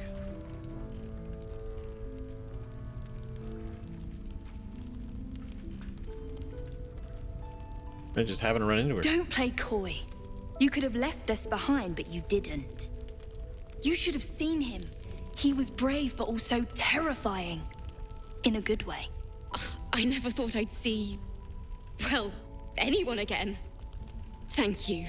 1,000 times, thank you. One last favor. Take this off my hands. It suits you better. What? Whoa, my god, what is this? There's so many things. Oh my god. Let's go fire shield. We got these, we got... That's beautiful. Oh my god, it's beautiful. Look at it. And it's purple. Your cantrips deal additional damage equal to your charisma modifier. At the beginning of the wearer's turn, the robe activates, granting them temporary hit points equal to... At the beginning of the wearer's turn. Every turn, we gain temporary hit points. Now here's the thing. You can't... They don't... What is it? You can't get temporary hit points from multiple sources. And I don't imagine it would stack. Can I get you anything? In the game. Right? Unless the game does do that. Right? You can have only one set of temporary hit points at a time. Healing can't restore them. Okay, so it does work. It does work exactly like that. Yeah, so if we haven't burned the temporary hit points, it's not like, oh, we gain like 4, and then next turn we gain 4 again, and just keep stacking up. It's just the 4. And if we burn through it, it stacks again. Or it goes. That's so fucking cool. This is amazing. Things in Moonrise were bad. Real bad. Thank you for getting me out of there. Got it. But how, all in a day's work. I'm glad it was you who walked through that door. Thank you. This is so nice. This is wonderful. This is wholesome. Anything happened while I was away? Too much. I'd always thought before, but it's like, I don't think I've ever seen her from behind. To just be Not like that, but like the swords. Quiet in the city. Cool. We'll have a little Very house, cool to see. maybe a garden. That sounds perfect. The shadows haven't consumed you. Good. No, but I have consumed the shadows. Nothing new to report yet, but the search continues. I saw Kethric. He regenerated before my eyes. Gruesome, isn't it? I'm glad you survived the encounter, at least. Did you learn anything more? Oh, we're fucked. Well, let's see. Not parts of the tower aren't open to me yet. Kethric is calling someone chosen to the Absolute now. Chosen? Oh, that's 3 masters Kethric has served. Our paladin isn't very picky. He's aligned himself with mind flayers. But I cannot see what he gains. Perhaps we can force it out of him once we have him up against a wall. Was there anything else? I mean, maybe, right? Let's see. Parts of the tower aren't open to me The yet. great general is paranoid. Good. That means he's protecting something. I'll wager it's the source of his invulnerability. He'd protect that at any cost. Was there anything else? I don't know. I think I kind of found out what that is. So, and if that is true, it's not actually in the towers. I wish we could tell her about the oubliette. I feel like that's kind of a huge deal. Like that, you know, that whole underground. I wanted to ask you about something. Then speak. How did the Harpers first learn of the Absolute? Ooh. The same way hoppers learn of anything. Poking noses where they don't belong. We sent an agent to infiltrate this cult. The latest fad among the city's bored nobility, I thought. Until that same agent returned and tried to plant a knife in my neck. My first encounter with a true soul. I'm glad ours ended on friendlier terms. From there, I made some inquiries of my own. Saw firsthand how easily the cult could turn friend to foe with but the twist of a tadpole. And so I gathered my harpers and came to the source. Moonrise Towers. Well played. She's no fool. Right, and the fact that she's from the other Baldur's Gate games. There's a lot of expectation of just how badass she would be. I feel it. I feel it. So this is the thing is, and I understand not everybody was taken. Well, people were taken, but not. It's just the ones that were taken. All was taken separately, somewhere else. Or maybe somewhere else in Moonrise. Or maybe somewhere else altogether. Because Maul's still not back. Maul's still not back. And yeah, I still haven't woken this dude up. Okay, here's what we're gonna do. We're gonna pick this up in the next episode. And we're gonna go finish talking to everybody else here. Never mind, change of plans. We're gonna keep going. Why? Because I realized I took up a lot of your guys' time at the beginning when I was yapping so much about the Karsus's fall and everything. So I feel like since that took up such a chunk, kind of balance it out. Do a little bit more here at the end. Right. At least talk to everybody here and see what's going on. Can I go? Right. Out of respect. Wulbrin, my man. Ketheric's lackeys found me already. Blast it all! You need to deal with him. They found you already? Good work rooting out the traitor. Of course. Ketheric's forces are infiltrating this place. You've got to take the fight to them. Wait, what do you mean they're infiltrating this place? How do you... What? The towers were here. Soot. Sulfur. Limestone. Dusted all over. Signature.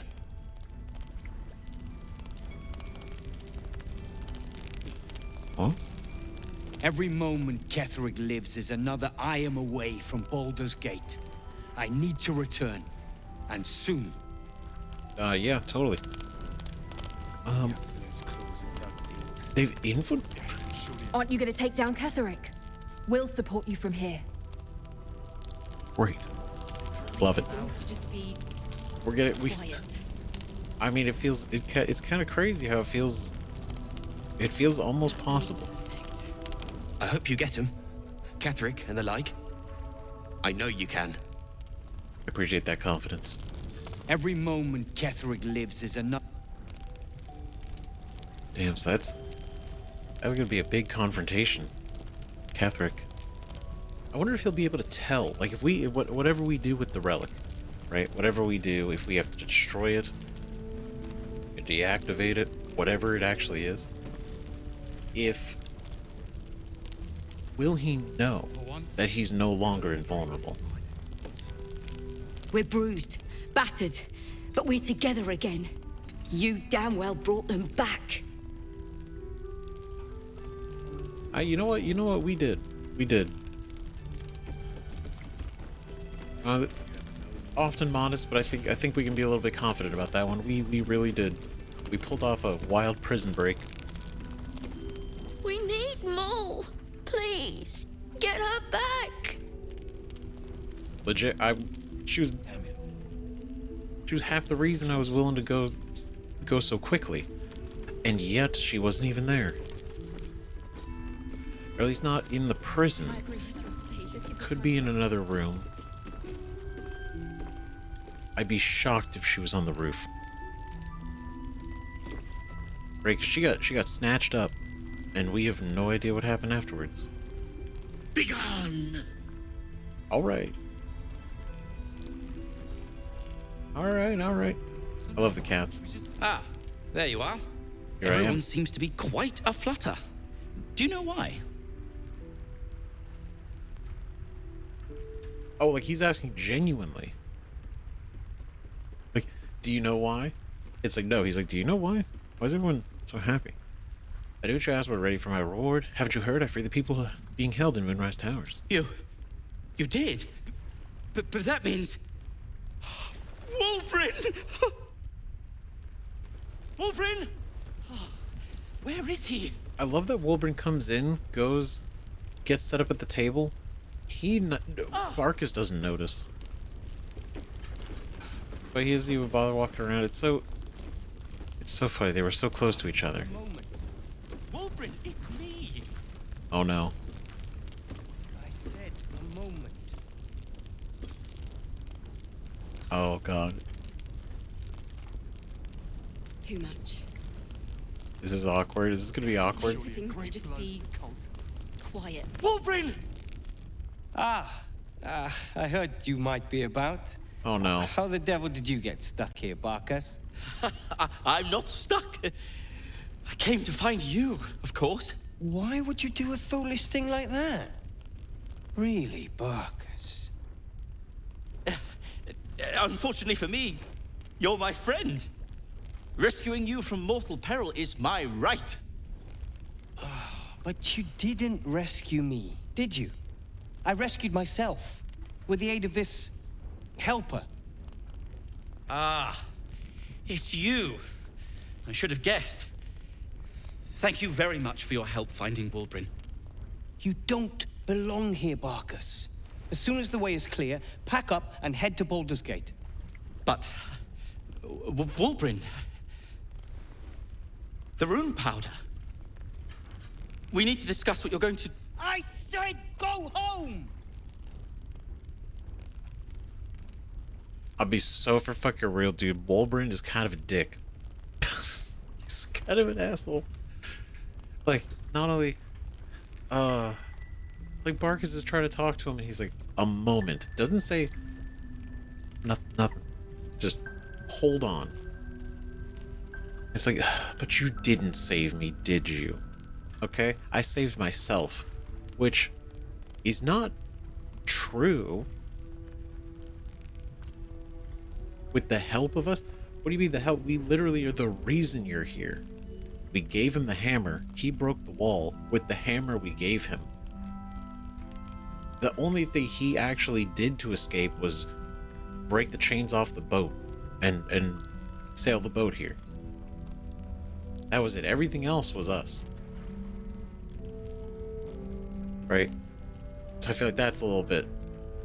But at the same time, you know, Barkus is the whole reason we even knew you were having a problem. This man went out of his fucking way for fucking Wulbrin. Just to be given shit. God. You know what Barkus has gone through to find you. He's got a point, Barkus. Prick. Honestly.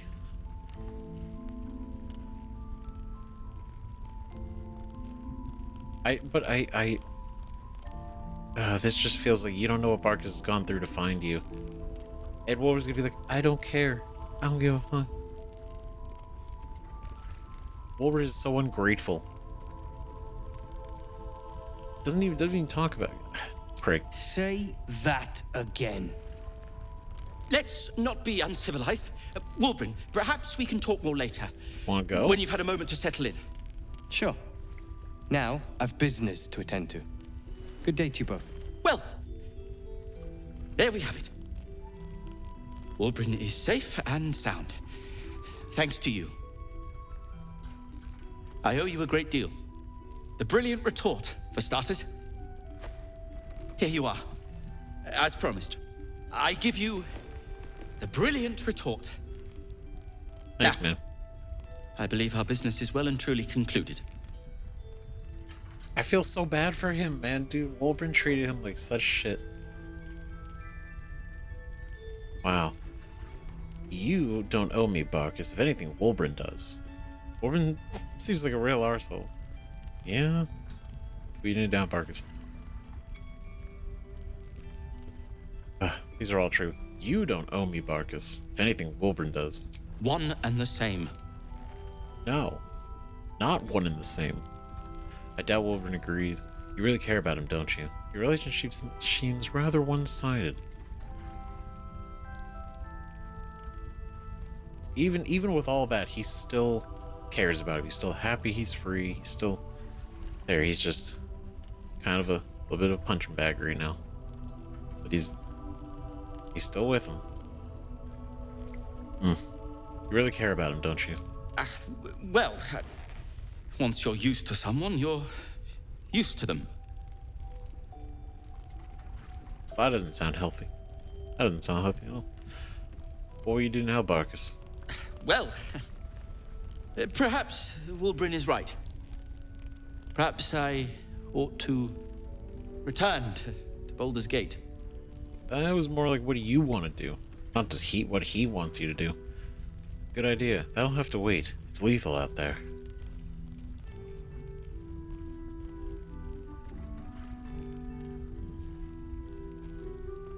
I mean, true, it's still not safe. Right? The curse still exists. We haven't figured out a way to turn it off yet. Oh, that's all right. I'm a patient fellow. I'm sure you'll clear a path for everyone soon enough. I feel like he's really fighting to get through this. He's hey, I'm sure you'll do it. Right? I'm gonna go to my room. That sounds perfect. Relieved that Wulbrin is safe, Barkus rewarded us. The brilliant retort. All the bang and boom of the original, but with an extra surprise. I can't wait. 3d4 plus 9. Absolutely incredible. Very cool. Of course. Take every moment, Kethric. God, I can't tell him off. Okay. Well, that's what he gets. Have you forgotten what's at stake? Your Iron Hand knows. Me? I'm fine. Act like it. We're with you to the end, sir. But we're exhausted. No sleep makes mistakes. Mistakes means death. And it does. Take a moment, Bran. I guess. Save Right. our victory over the drive. And oh man, I just was reminded. Her weapon. I left a weapon in the distillery. It was right next to the bar. We got to go back for it. We will go back for it. Oh, but speaking of, for battle. this thing, the brewing ladle. 1d8 plus 4 bludgeoning damage. Skillful smith decorated the wooden handle with a fine golden filigree.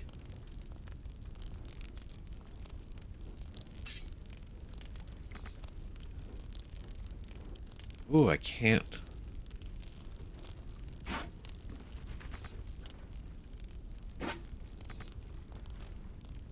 Huh.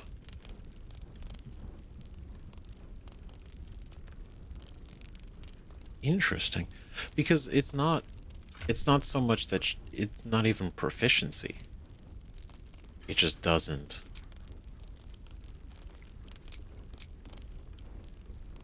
Oh.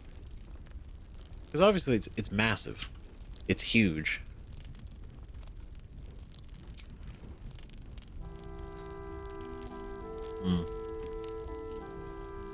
I don't know. It's cool. I'm glad we have it. Send it to camp. It's a cool little treasure from our time. Right? Because what a cool fight that was. Okay, so we talked to them. Right, we're gonna go. Too much. I don't think there's anything else directly in here we need to do. Right, rescue Wulbrin. Believe the Wulbrin is safe. He rewarded us. Rescue the Tieflings. Alright, Tieflings arrived safely the last night. We should speak to them. Roland thanks for saving his family. Alfira asked us for rescuing her. Thanked us for rescuing her friends from Moonrise Towers. We gotta make sure to speak to everybody collectively. Perimeter's clear, Mom. Right, spoke with you guys, spoke with you guys, spoke with you, spoke with you guys. Yes, Mom. Okay, so Barkus, he's doing his... No, upstairs.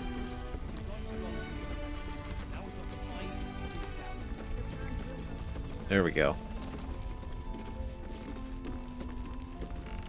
Okay, is there any... I guess we could talk with them, but... For the most part, just making sure everybody we do speak to... Well, I guess we could... We should, right? Speak to Mercon. I'll meet you here,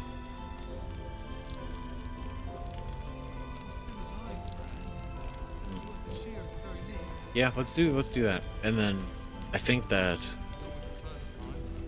I just want to make sure I don't miss anybody. Oh. Camera doing it again.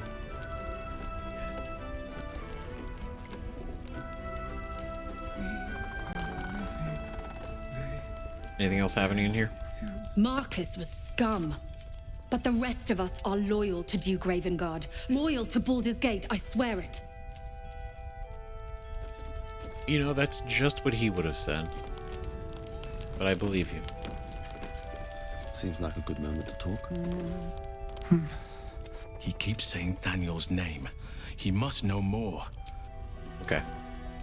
Alright, so that isn't... Talking to any of them just instigates that conversation. So... Cool. Alright. Then Mattis. Mol can be cranky and mean, but she looks after us. So, stock up, alright? Because you need all the help you can get to bring her home. So true. Let's see, you mentioned it had a key. What about it? I'd like to buy it from you. If it was worth any coin, do you think, Malt?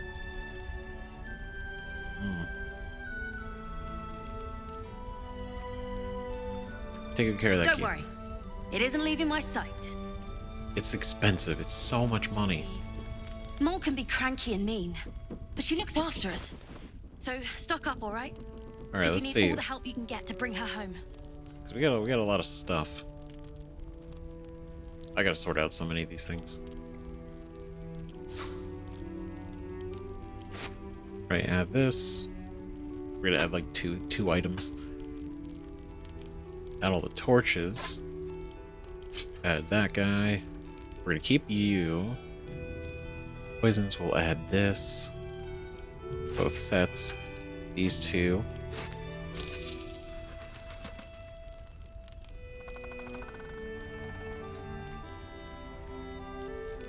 I don't think we need to get anything else. I do kind of want to eventually maybe get these because I think it'd be funny. Pleasure doing business with you. Great. Okay, so now knowing that these aren't even being sold, I know they aren't because they're not red, right? It was just very close, you know. Just wanted to be sure. Can I touch this book yet? I'm just glad you're safe. Preparing to march, I wager. Come here. Come here. Okay, well, at least I can read it. I think greater healing potion, even though we've already read it before. Was yeah, here. Because no, I'm pretty sure. I mean, I would imagine that she's in the same spot. Maybe not, right? But Bex and Danis, they have been, well, officially reunited because I was worried. I was sweating. The fact that we might not be able to get them back. It's so sad. Wholesome. You're all right. My gods, you're all right. Come here, darling. Smile, they look so happy. Don't get too comfortable. Won't be safe here for too long. A beautiful sight. And all thanks to me. Smile, they look so happy. I was so scared I'd lost you. Me too. But we're here now. Safe. Yes. Huh. So you wouldn't get too comfortable. It's wonderful to see you two back together. It's wonderful to see you two back together. Credit where it's due. Bex, this is the one who helped me and the others escape. This isn't the first time you've helped us. Saved our lives, really. Why? True. I mean, it'd be everything. You know, some things come in threes, so there could be a third opportunity. Who knows? But you were in trouble. I wanted to help. Simple as that. For the experience, I guess. It's convenient. Next time it might not be. You were in trouble. I wanted to help. Simple as that. You make it sound so easy. But I know the lengths you've gone to on our behalf. We'll never forget it. Never, ever. Here. Take these for the road. It's the least I can do. Oh, come now. So... handmade cookies. Shall we go for a... Oh, shit. Oh, wait. Are they... They were... Wait, were they ingredients? I go where you go. Wait, no, it's a food item. It was a food item.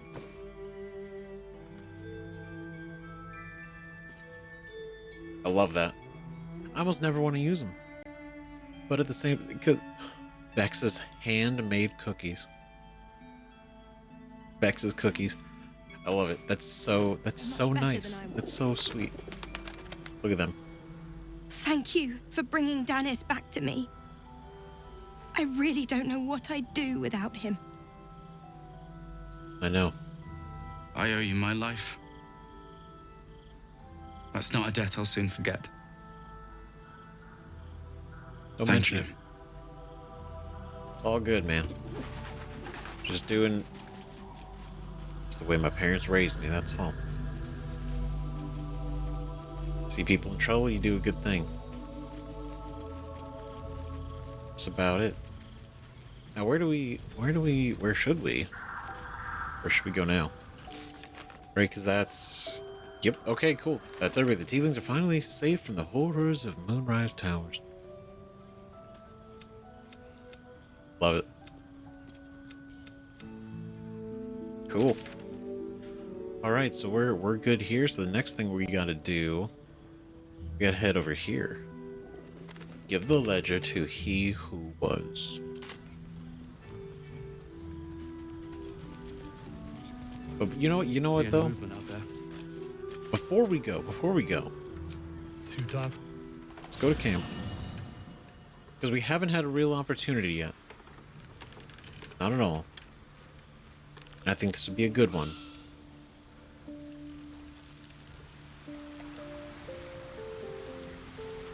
Son of a bitch. This is where...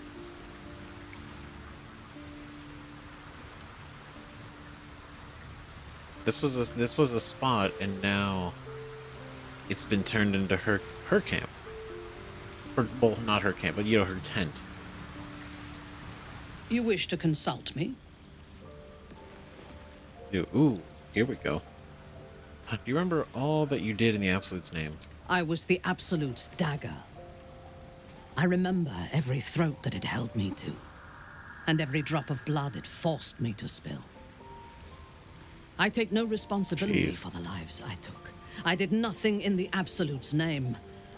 I was merely a weapon that it wielded. That's true, right? Because how can we? Because I don't hold the person who we met, the Mentara we met in the Goblin camp, is not this Mentara. Technically, right? Was essentially brainwashed. Was brainwashed. Right. So all the killing, it's not like, oh, you know, she's evil because she did all this. It's like, no, that stuff definitely is not her doing. The awareness of you doing it that's wild. That's gotta be pretty horrible. Right? Because even if you would kill people, you know, you're somebody who's like, you know, I'll dabble in it every now and then. You know, just commit a murder. Or, you know, usurp something. Stuff like that. Right? When you're forced to do it for somebody else and you can't control it. You know, like she said, forced to spill in the Absolute's name. You know, you should take responsibility for your actions. To lose your free will and be forced to kill them must be horrible. Exactly, that's where I'm at. Right, it is fucked up, but it's not her fault. For those. Right? Yeah, she's not even in control at that point. I would rather die than endure it again. The tadpole, the Absolute. They work together like a drug. I did not feel I was compelled to act against my will. I felt ecstatic to serve. Every action seemed a deliberate choice. The best choice. Even though I could no more have resisted its commands than flesh can resist decay. Even rational minds like ours cannot reject such a powerful influence. The Absolute can make the impossible seem inevitable. God, what a way with words.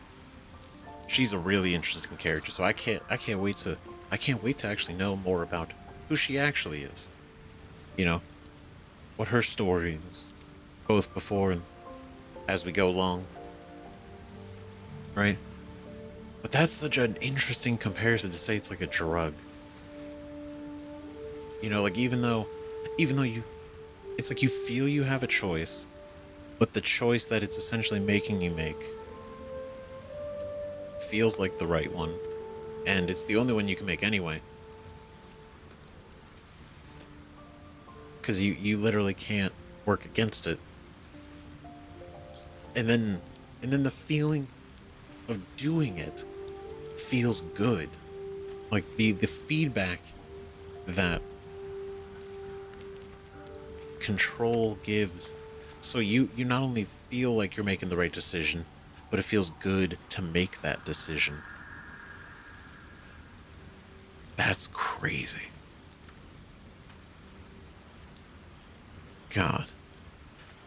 Is Kethric truly invulnerable? I fought at his side once, shortly after my conversion. Before the battle, he was everything a general should be. A charismatic leader with a brilliant strategic mind. And when the fighting began, he led his troops from the front and cut through the enemy like a scythe through stalks. Blows and arrows rained down on him, and before long, his face was a mask of blood. But he did not fall. He did not even falter.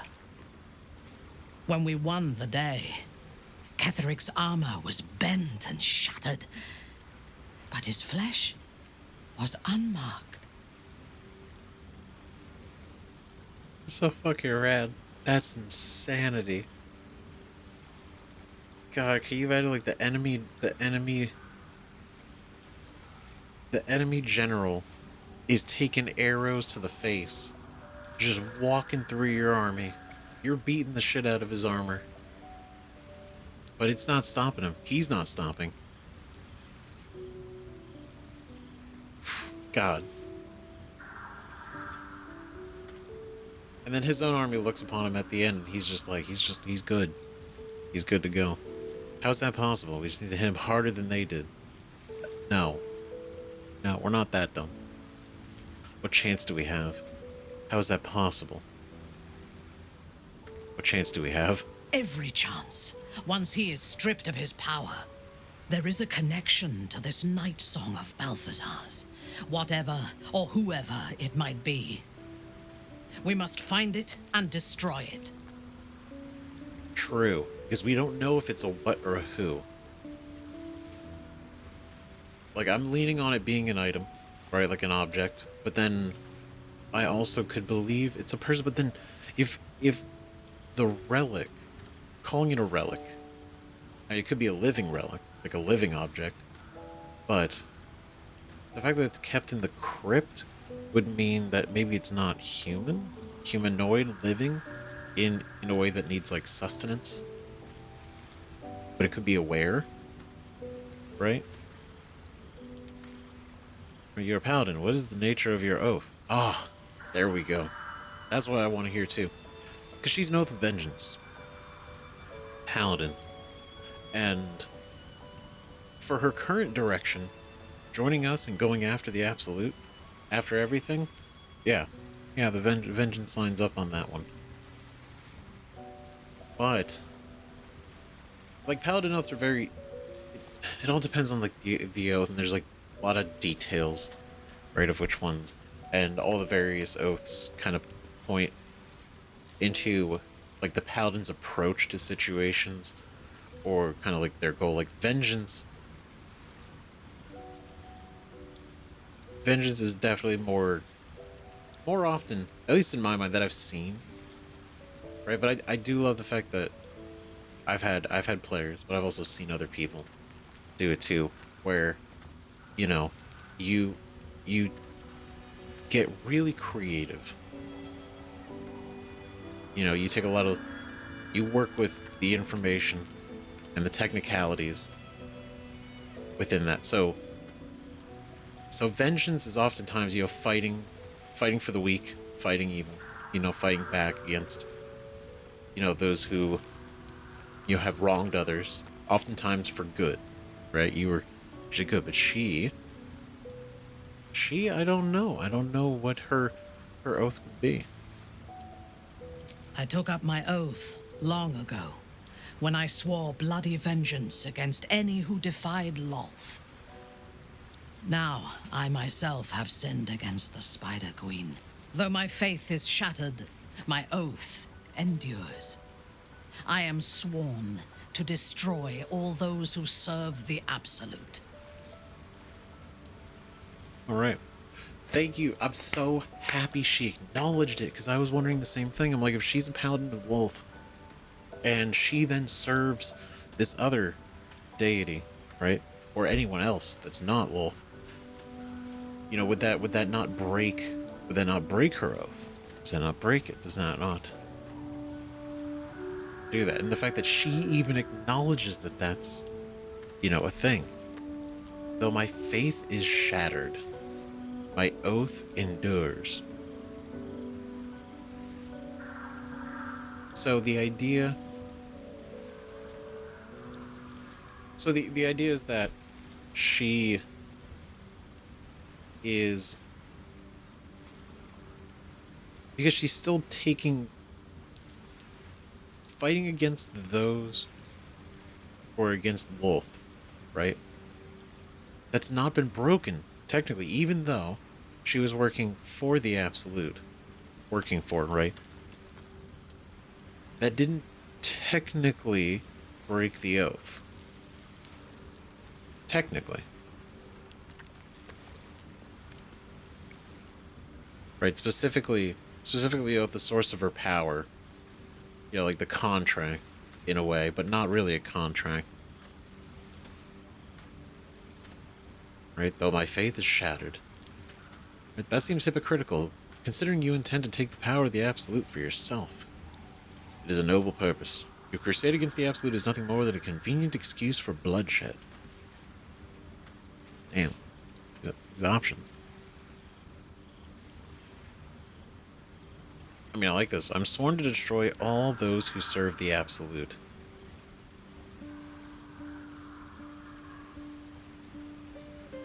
Right, because they would technically be an enemy of Lolth. Technically. Because of the Absolute's ultimate goal. We don't really know what it is, but the fact that it'd be control. So eventually it would breach into Lolth's territory. This seems hypocritical, considering you intend to take the power of the Absolute for yourself.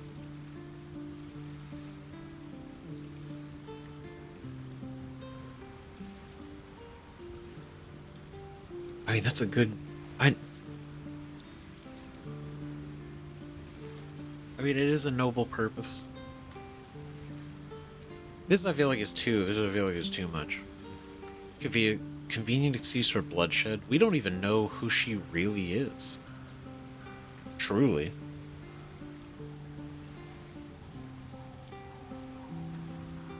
Right, that seems hypocritical, considering you intend to take the power of the Absolute for yourself.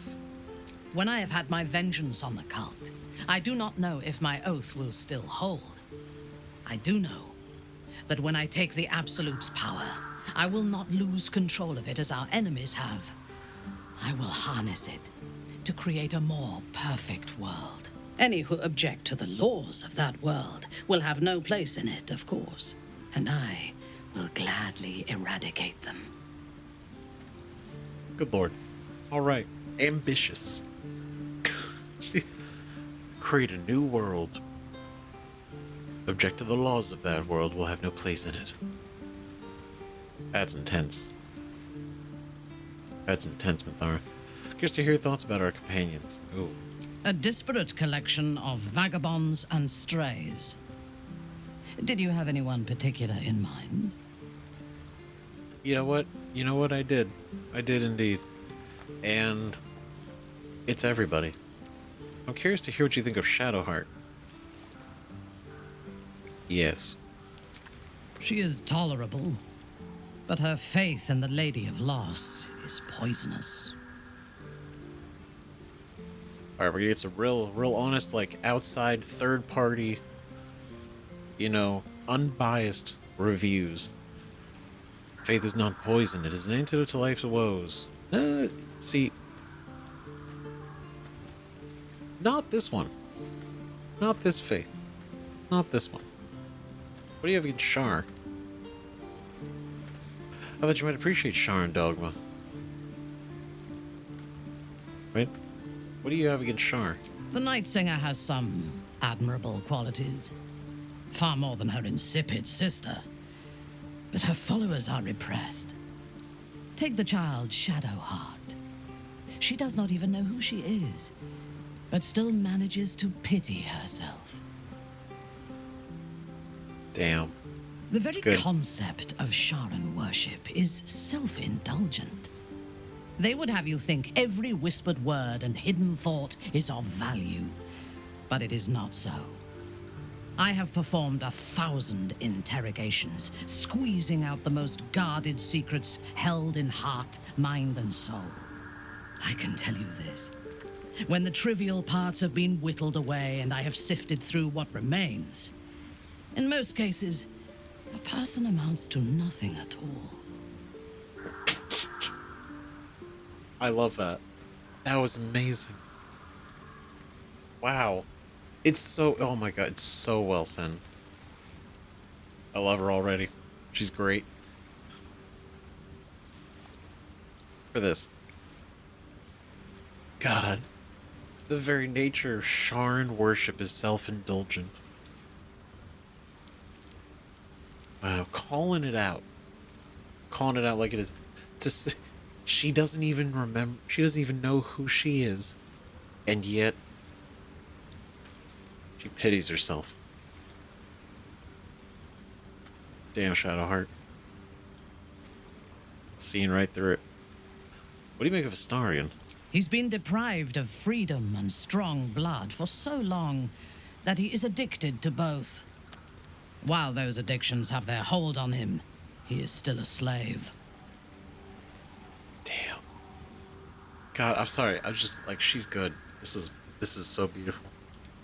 Her way with words. Right, he's addicted to freedom, which in itself makes him a slave to hunting for it. I mean, the blood thing, I don't know how Cazador does it. Right, but I imagine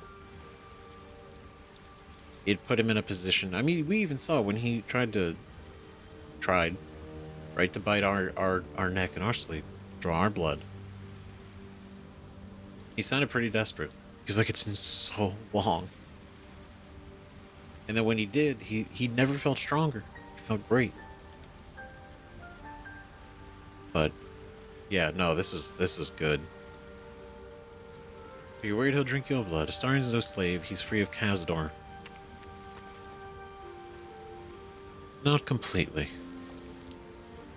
Because I feel like as long as he is Cazador's spawn and Cazador lives, he won't ever truly be free. Because remember, those hunters are out there looking for him. So it's only a matter of time. Could be a year, could be a week, could be 6 months, could be 7 years, could be 10 years, could be 100 years. Right? Believe it or not, Cazador's got all this time in the world. And then some. So it's not so much a wait, it's a waiting game. That's all it is. He'll be a slave to his bloodthirst as long as he lives.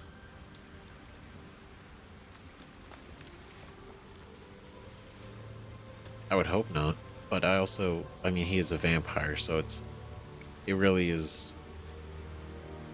There's nothing he can do about that.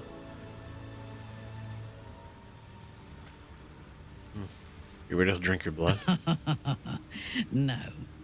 He is well aware that I would exsanguinate him entirely if he flashed his fangs at me. Damn. Alright. He's no slave, he's free of Cazador, he'll be a slave to his bloodthirst for as long as he lives. And while you live, you'll be enslaved to your appetites and hungers. We all feed on something, and if we are deprived of it, we will fight for it. But Astarion is not only bound to his needs and desires, he is still bound to something more powerful. His master, he will only be free when Cazador is dead. Thank you. And that is as it should be. When the time comes, we must hope that he does not only take Cazador's long life, but the power that has sustained him as well. I mean, for his sake. God, this is like one of the coolest conversations. It's so good to hear somebody else who's actually like observed and taken looks into the party instead of themselves or just each other. Right? This is truly Bithar's like the therapist who's coming in and has diagnosed the entire team. She's like, okay, who am I traveling with? And it's just like, oh God. All right. All these guys. She's already diagnosed them. But no, I'm glad she agrees, right? He's still a slave to his master, as long as Cazador's alive. And the comparison to him needing blood and us needing, like, food and water, that's pretty good. It's more about how long can we go without it. Yeah, it's pretty good. It's just, obviously, blood is less ethical, than like a ham sandwich. How do you and Lae'zel get along? I have encountered few Githyanki in my life. Same. Those that I did were raiders. They croaked out pleas for mercy in their alien tongue as they died. Meeting Lae'zel makes me wish I knew more of their culture. Same. Right, I know. When I met Lae'zel, it was something. Right, why don't I ask her to educate you? It seems a rather brutal culture. I'm not sure any of us will ever understand her. I am trying to understand her better than anyone. I think their culture has something in common with yours, Lothsworn. Damn. Just calling her Lothsworn like that, I feel like that's a little disrespectful.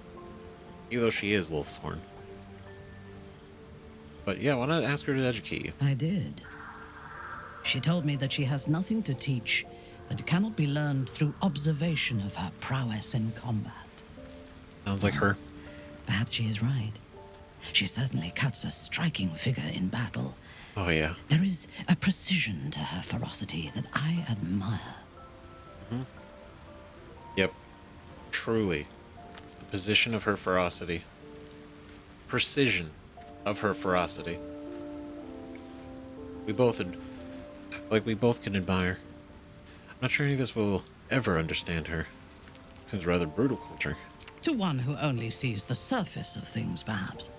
You should look deeper. Mm-hmm. In spite of her youth, there is a patience and precision in Lae'zel's thoughts and actions that I admire. Those qualities will strengthen as she matures. Yeah, it's gonna be... but there's just so many questions I wish we could keep asking. But no, you gotta... Lae'zel does nothing without, like, a purpose, reasoning. She's very thoughtful. She's very methodical in everything. Even when it came to going into Moonrise and, you know, basically trying to blend in where we can, right? Even Lae'zel's like, okay, let's not fight anything if we can avoid it. Let's blend in. You know? So, even though she really... She wants to be rid of the tadpole, but she's not going to make a dumb move to do it. Although the Zaithis, that shit was fucked up. In fact, that was all a lie from the very beginning.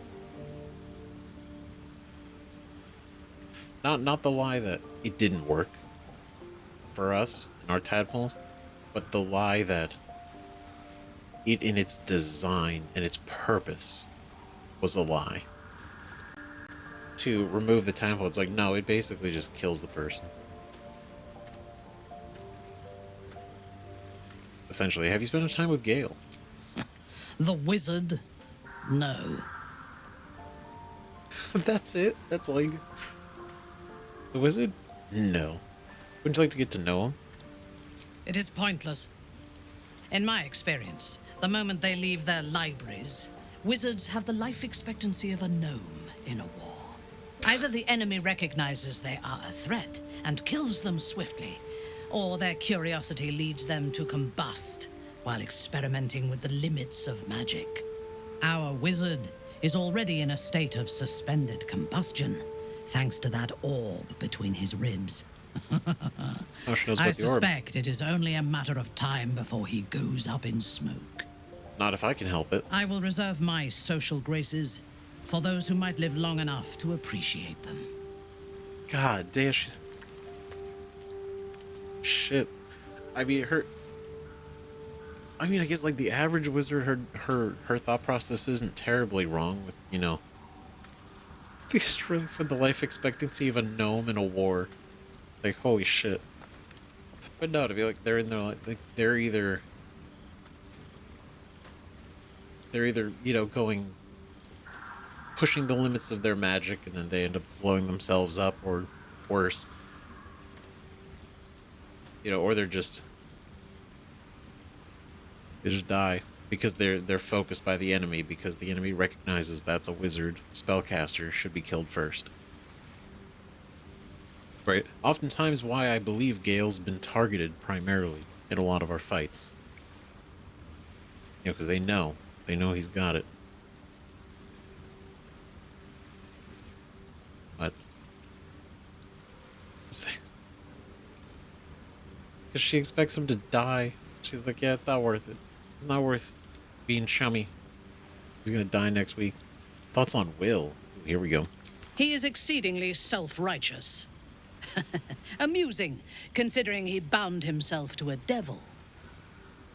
I mean, there is the irony in that. But he had a good reason in his mind for doing it. Sometimes you do your hands dirty to do the right thing. You are hardly one to judge anyone else's behavior. Having him in our camp binds the devil to us as well. I don't like it. Will is a good man. Find him insufferable. Damn, calling him out.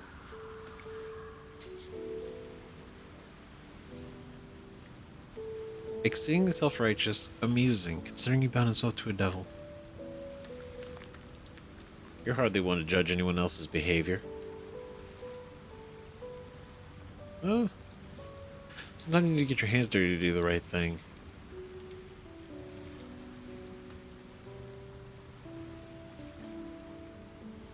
Right, Will is a good man. I will take your word for it. I only care that he is a good soldier, and he has not disappointed me on that front.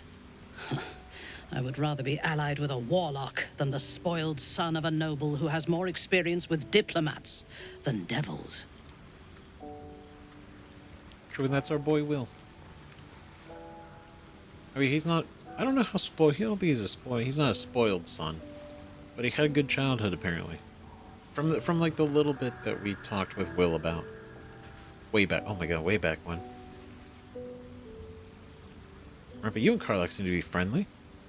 I have never known anyone so ferocious and unassailable in battle, and yet so fragile and impermanent in their very being. Oh. I often think of mortality as a curse. In time, all that I am and all that I have known and learned will be lost. In time, our cities will be dust. Karlach does not seem to have such anxieties. Perhaps because she cannot afford to. She exists in the moment, and she will burn out and be gone in a moment. There is something very beautiful about that. Yeah, that's deep as shit. I mean, it definitely... See, Karlach is definitely the type living in the moment. So it's that upbeat, whimsical energy, that personality, right? Even in knowing, even recently, right? Knowing that her engine will essentially kill her. Just a matter of time. You know, right now it's insulated, so it's not so much gonna stop, but she can, you know, like, gave her a hug, she can make contact with people. But it's still gonna overheat. And even knowing that, she still wants to go and do things. She still wants to live her life, her best life that she can live. Even though she knows she will be gone. Admirable ambition. But you must make room for me first. I'll be real. I'm warming up to her. She's pretty cool. Right, you can trade places with Will. Indeed. Ready when you are. Right, just... This is why I love the conversations. Because we actually get to learn more about her than what we just learned from our previous interactions. And maybe it's just some side comments. Right, like this is a pretty big deal. Right, level up new feat, prepared spells. Right, divine favor. Right, your weapon attacks deal an additional radiant damage for some turns. Protect a creature, increase its armor class by 2. That's what we have active. I don't think...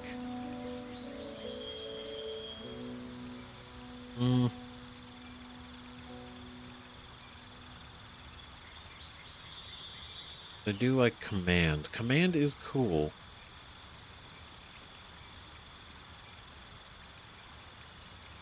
But so is Searing Smite.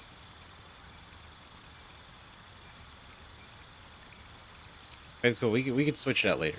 We're gonna do an ability score improvement. I think that's the right thing to do.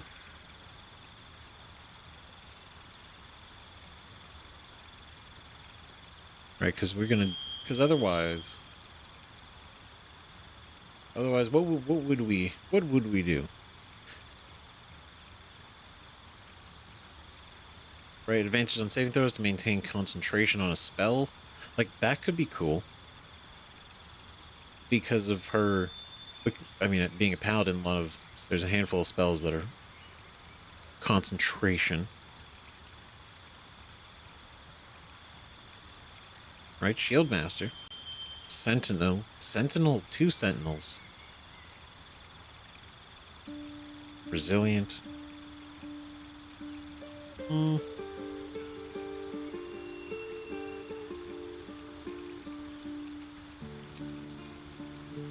Because we'd get this, right? We'd lose the disadvantage on attack rolls. Prevent you from casting spells. Heavy armor.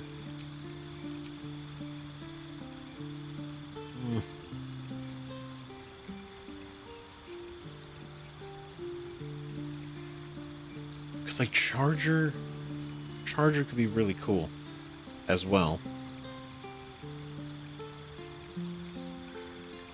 You know, especially with her shield and mace.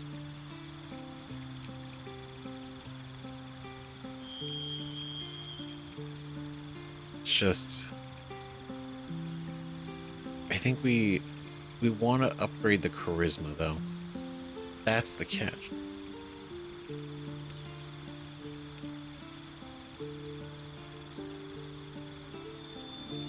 Right, because we're until we get it to 18. We're not gonna get the other plus, right? This is +2. Even at 17, still just +3 until we get this to 18. Then we get a +4. So it's either this, we get an extra +1, or we do something else. I think I'm gonna stick with this. I feel like this isn't not bad. Right, although I do like having the abilities. The abilities are fun to, you know, dip into.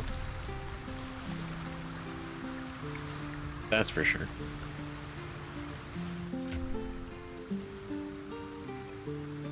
Right, but I think let's do. Hold on, let's go here.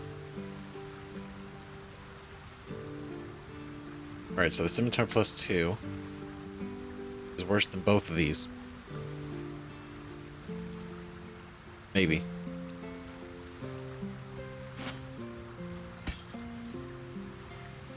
Right, because what is this? A 1d6 +4 is 1d8. 1d6 +3 plus acid. Plus acid. It's the acid.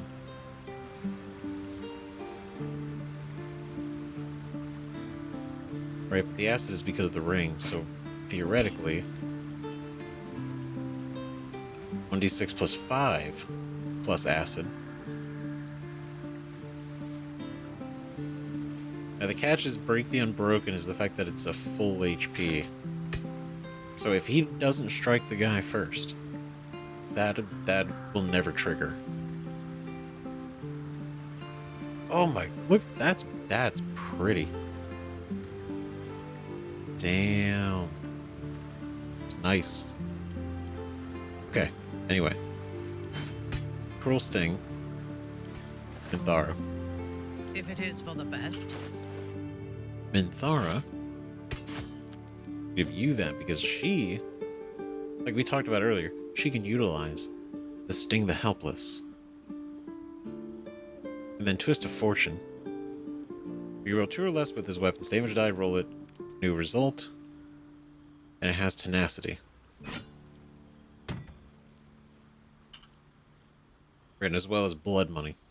Strike out greedily, dealing an additional 3 piercing damage per 300 gold that the target possesses.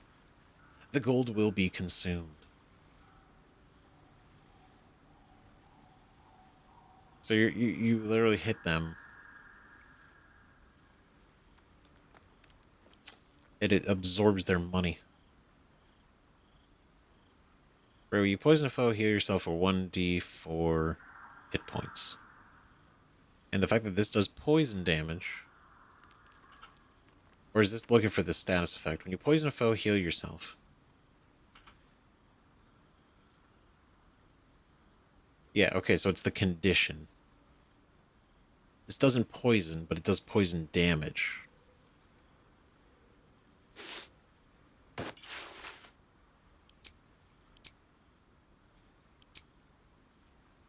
I mean, they actually looks cool. 100%. What a badass. I will say I almost pulled this off again to actually look at what the armor would have looked like instead of actually clicking this. It was instinctive. Shouldn't be. What's yours say? It's important. Mentara's underwear. Woven with as much toughened cobweb as cloth. We love to see it. For your... Nope, that's ours. That belongs to us. Okay, so... That... I mean, that sets us up there. Now... The path is set.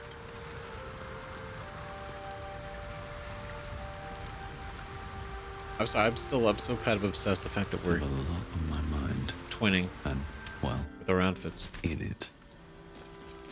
But... Place gives me the creeps.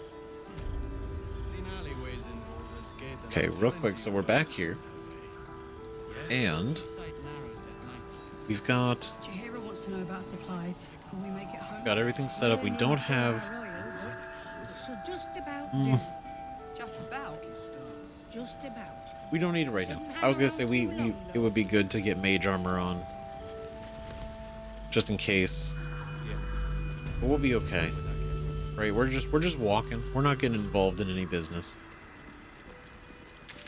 You know, we're just making our way over here, that's all. Real casual, right? So no nonsense this time. When we start getting into more of a, you know, dicier areas, then more like make sure we have that all set up. But for now, no. It'll be okay. So we're just going right here.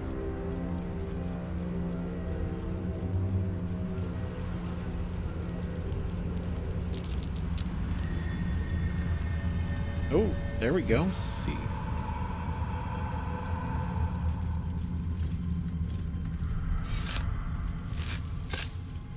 Anything good?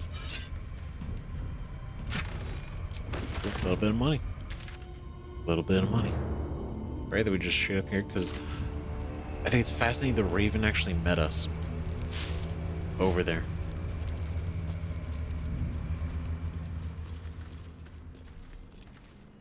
Well, the Raven was T-posing for a second. He was preparing something. But this is so cool, man. Oh, I wish this was a playable race so we could... These elves were transformed by the Shadowfell, until nothing remained but a mournful, joyless existence between life and death. These guys have changed for the last 3 editions of the game. Right, because initially they were Fae. They were Fae creatures. Right? And then after that... You know, they were... I mean, they're... What is it? In 4th edition, they were very... Well... A lot of masochistic tendencies were... They were... What's the way to say it? They played it... The design of the Shadarkai were played into a lot of masochism, as well as you know, how cool and interesting they are. Because now there is also the Shadowkai that were, you know, basically the Netherese, right? Who were twisted, you know, by magic, and then that they became Shadowkai. And then 5th edition has changed them because they were humans, right? They were kind of like this altered human in the previous edition. In 5th edition, they're elves now. They're elves.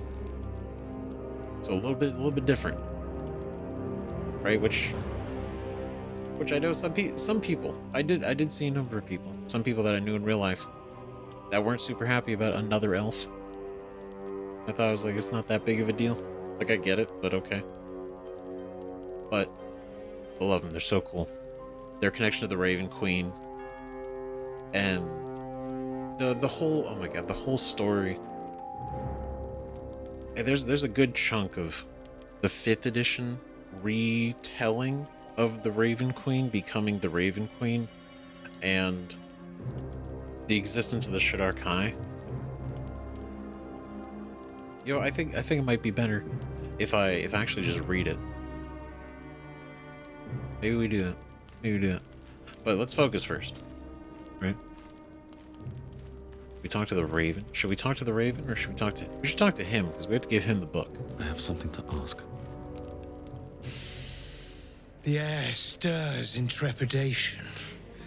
You have the ledger. I do. Tell me why you want it first. Here, take it. How do you know I have the ledger? That's a good question, too. The air stirs in trepidation. The Raven always knows. All right, fair. Here, take it. Tell me why you want it first. To punish a murderer. If that is not enough, leave. I have no time for those lacking commitment. Here, take it.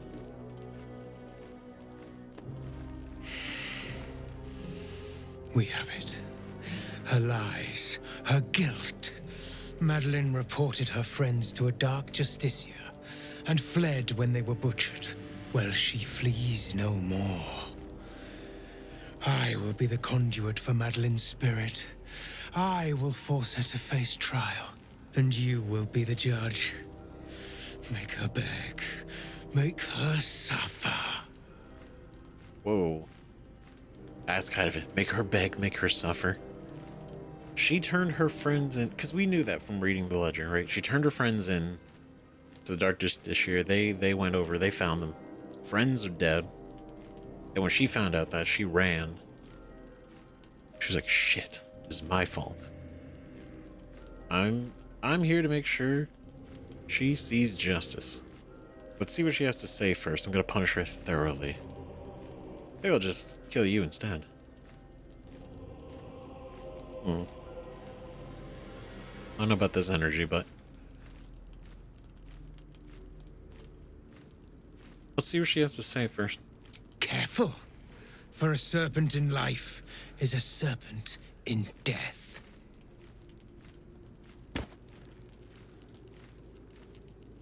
Well, I'm sure we'll be able to tell. Witness.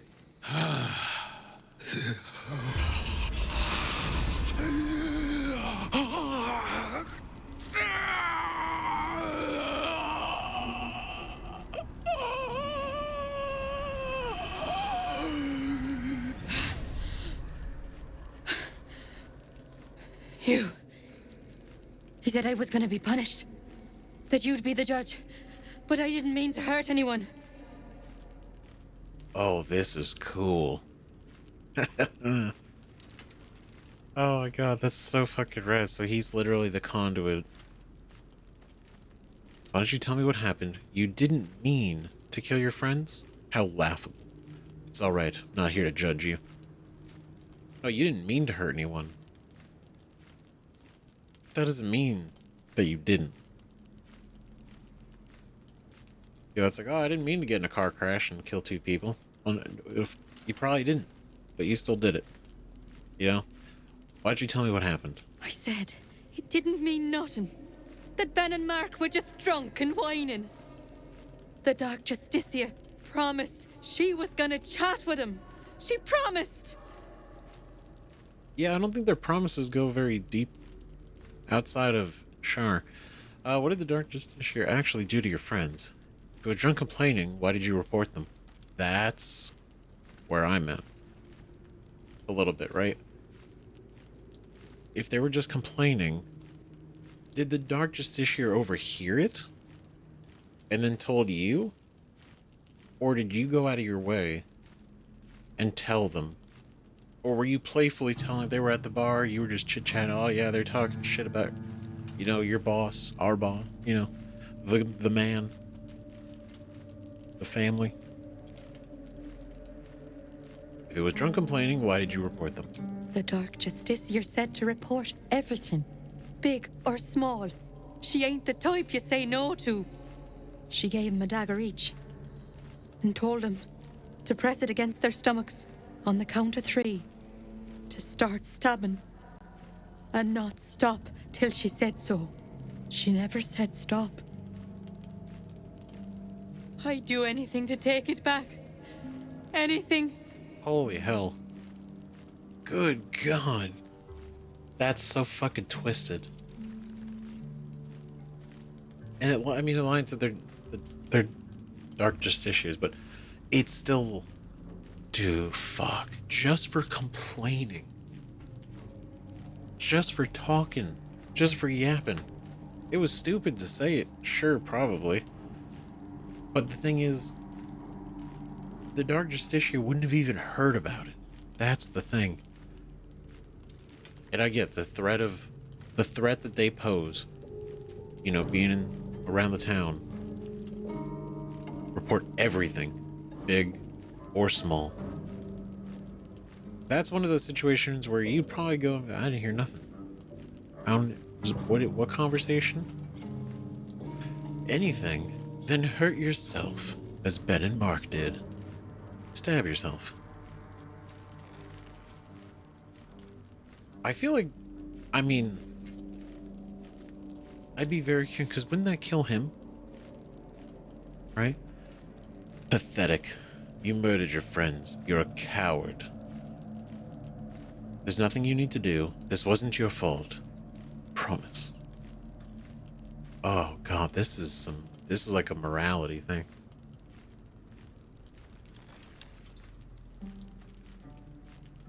Because, like, realistically, she did, her reporting that led to their death.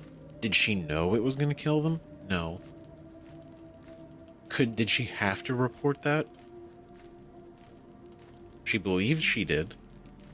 I feel like she didn't have to. But again, in the situation, you could imagine if they did hear that conversation and then they went to her and asked her about it.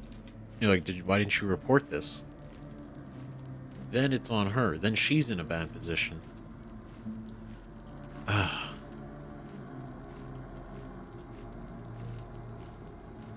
Because it's like, where does the fault lie? She didn't report them to have them killed. She reported them, and they ended up being killed. Because, oh man.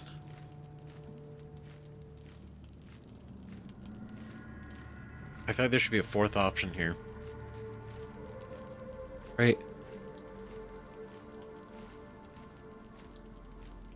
Because I feel like this wasn't your fault. Because, like, no. Because the Dark Justicia is the one who chose to kill them. Right? To do what they did.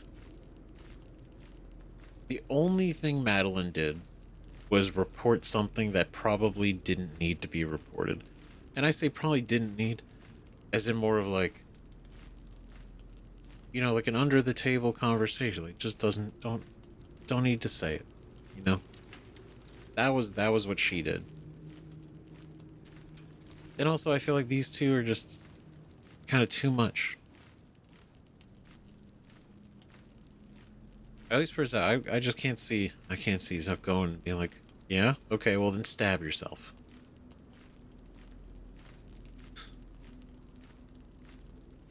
Because, I mean, it's fucked up that they died because she reported them. But you murdered your friends. You're a coward.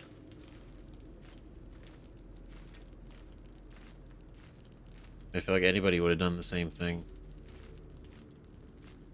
I'm sorry, I'm not trying to linger on this for so long. It's just, it's... I think this is... Yeah.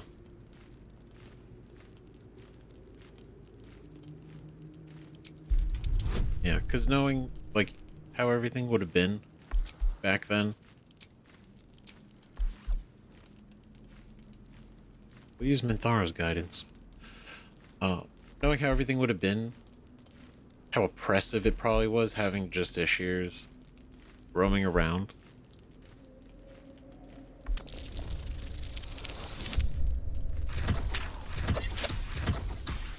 I mean, it was probably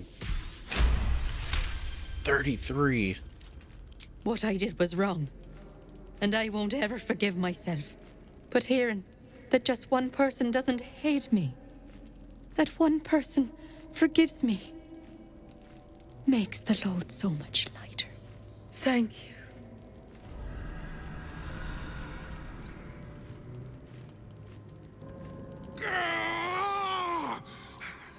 You were supposed to make her suffer, not forgive her! What happened wasn't her fault. She deserved forgiveness. Don't speak to me like that. Don't speak to me like that. You whine more than she did.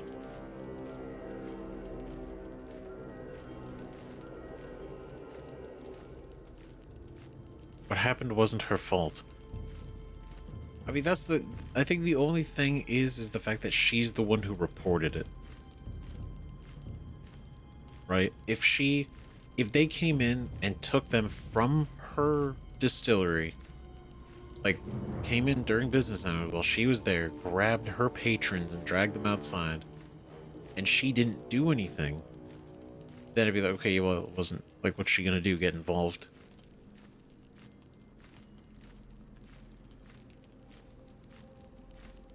What happened wasn't her fault. She deserved forgiveness. That doesn't matter!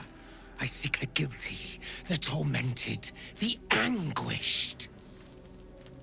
You have crossed me, and for that, I end your pathetic life.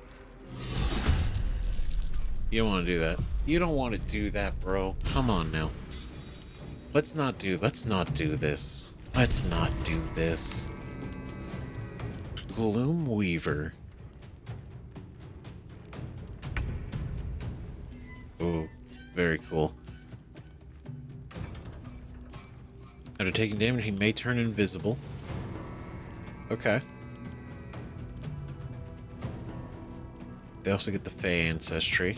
Burden of Time aura. Beasts and humanoids have disadvantage on saving throws within 10 feet of this creature. Elves are unaffected by this temporal magic. Oh, so we're good. Gosh, that's so cool. Gloom Weaver. Alright. Alright, let's do this. What's the Raven? The Beast. Okay, well, we're gonna go into this. We're gonna do level 2. Out of the Storm. Then, let's do...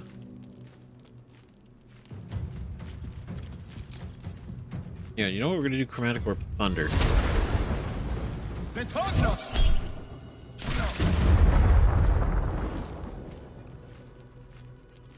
Did it not?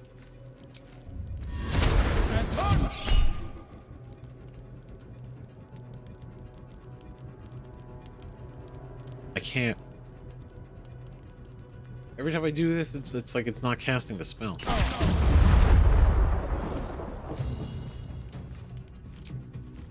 I think I have to turn off the reaction. Yeah, okay, there we go. If that was bugged, I wonder I probably could have just kept doing it enough times Which it would have felt very exploitative. But I feel like we could have just kept doing it enough times that we might have actually been able to just kill them. Judged and found wanting. Ooh. Fear. Here we go. Counterspell or Sonic Backlash. No, let's burn our 4 slot. So we only have the 1. But it's better than being feared.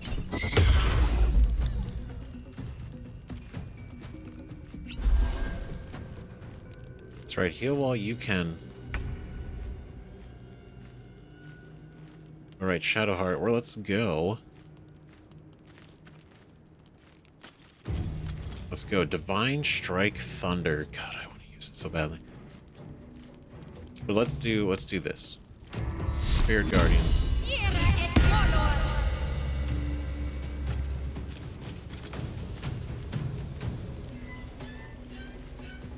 Right, just barely outside the Raven.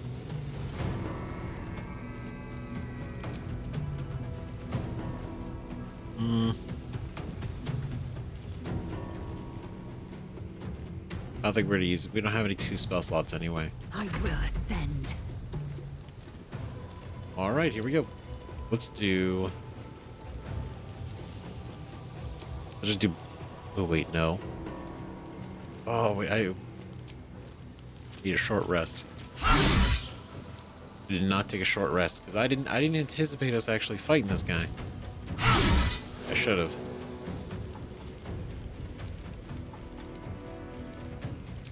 Do this. Dazed. Brother, please. We don't have to do this. We don't have to do this. Alright, Mentara. What can we do? What are we looking at? Right, Branding Smite, beautiful aura of protection, great. Divine Smite, Inquisitor's Might. Ah, it's so cool. Having paladin abilities.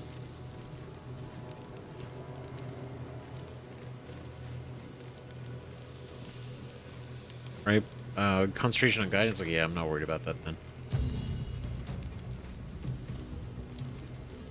Compelled duel could be neat.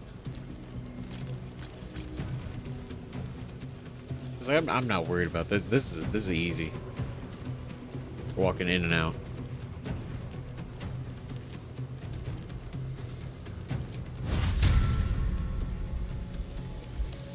But for dramatic effect. Inquisitor's Might. And then... Oh, should we though? I feel like we just end it, right? We do this. Okay, that's cool. That's cool to see. That fucking pose, man. Take out the bird. Lilalel. Damn.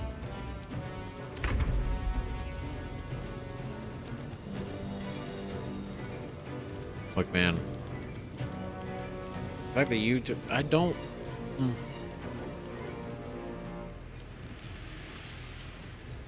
The bird had it coming. He was talking a lot of shit earlier. That's for sure. You picked the wrong fight, friend. Nope. Oh, you blinded us. You feel cool?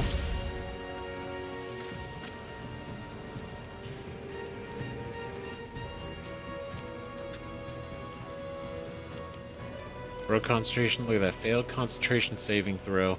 Took radiant damage against Spirit Guardians. Incredible. Embarrassing. I am fury.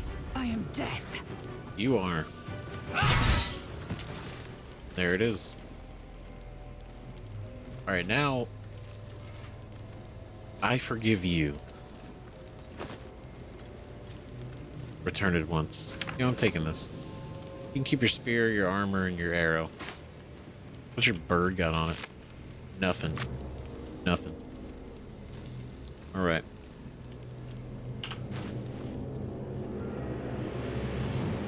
Return it once. He who was, what ails thy mind? The queen was clear. A full retreat to the Shadowfell with all due haste. He beheld the fate of lover's whisper. After a 10 day in the darkness, she knew not her name. These lands are rich in tragedy and memory, but our minds are vulnerable to the malignant curse. Lover's whisper strangled her own raven this morn. Her raven! The queen was incensed. Not incensed. That's not. Incensed. At the loss of her child, and struck Lover's whisper down, as was her right. Return at once, or I will be forced to report your desertion of thine will.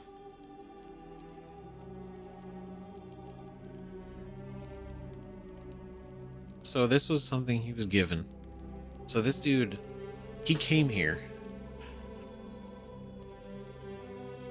Right, he was here for this. He was ordered to retreat back to the Shadowfell, but he was like, no, doing this first.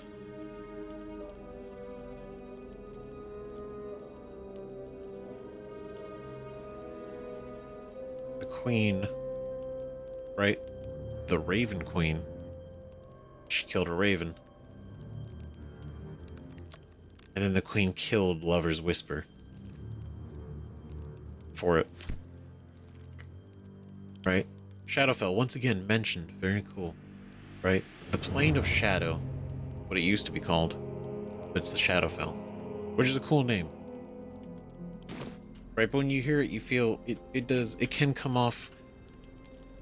kind of like, oh, it's like the Underdark, the Shadowfell. It's like, no, the Shadowfell is a whole other plane. A dark reflection.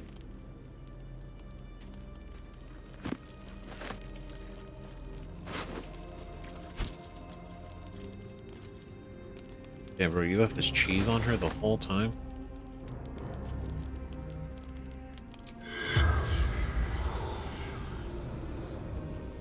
Well, I can't talk to the bird. Moving in. Oh, he's still radiating the burden of time aura. Alright, well, take this as a lesson. Go retreat. Go back, okay? I forgive you for attacking me. Which I feel like he would also hate. He would hate that I forgave.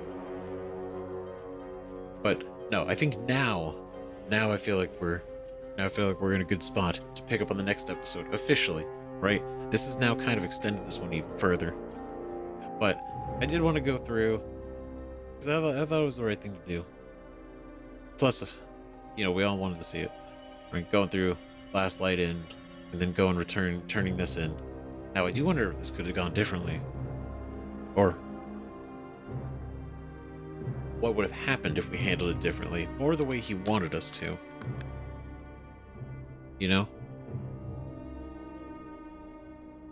Very curious, because we got to go back here as well. We got a lot to do. We got a lot to do. So thank you very so much for watching. For real, officially. Now, let me know what you guys think about all this in the comments. More Baldur's Gate 3 and others soon. So, see you guys in the next one. Bye-bye.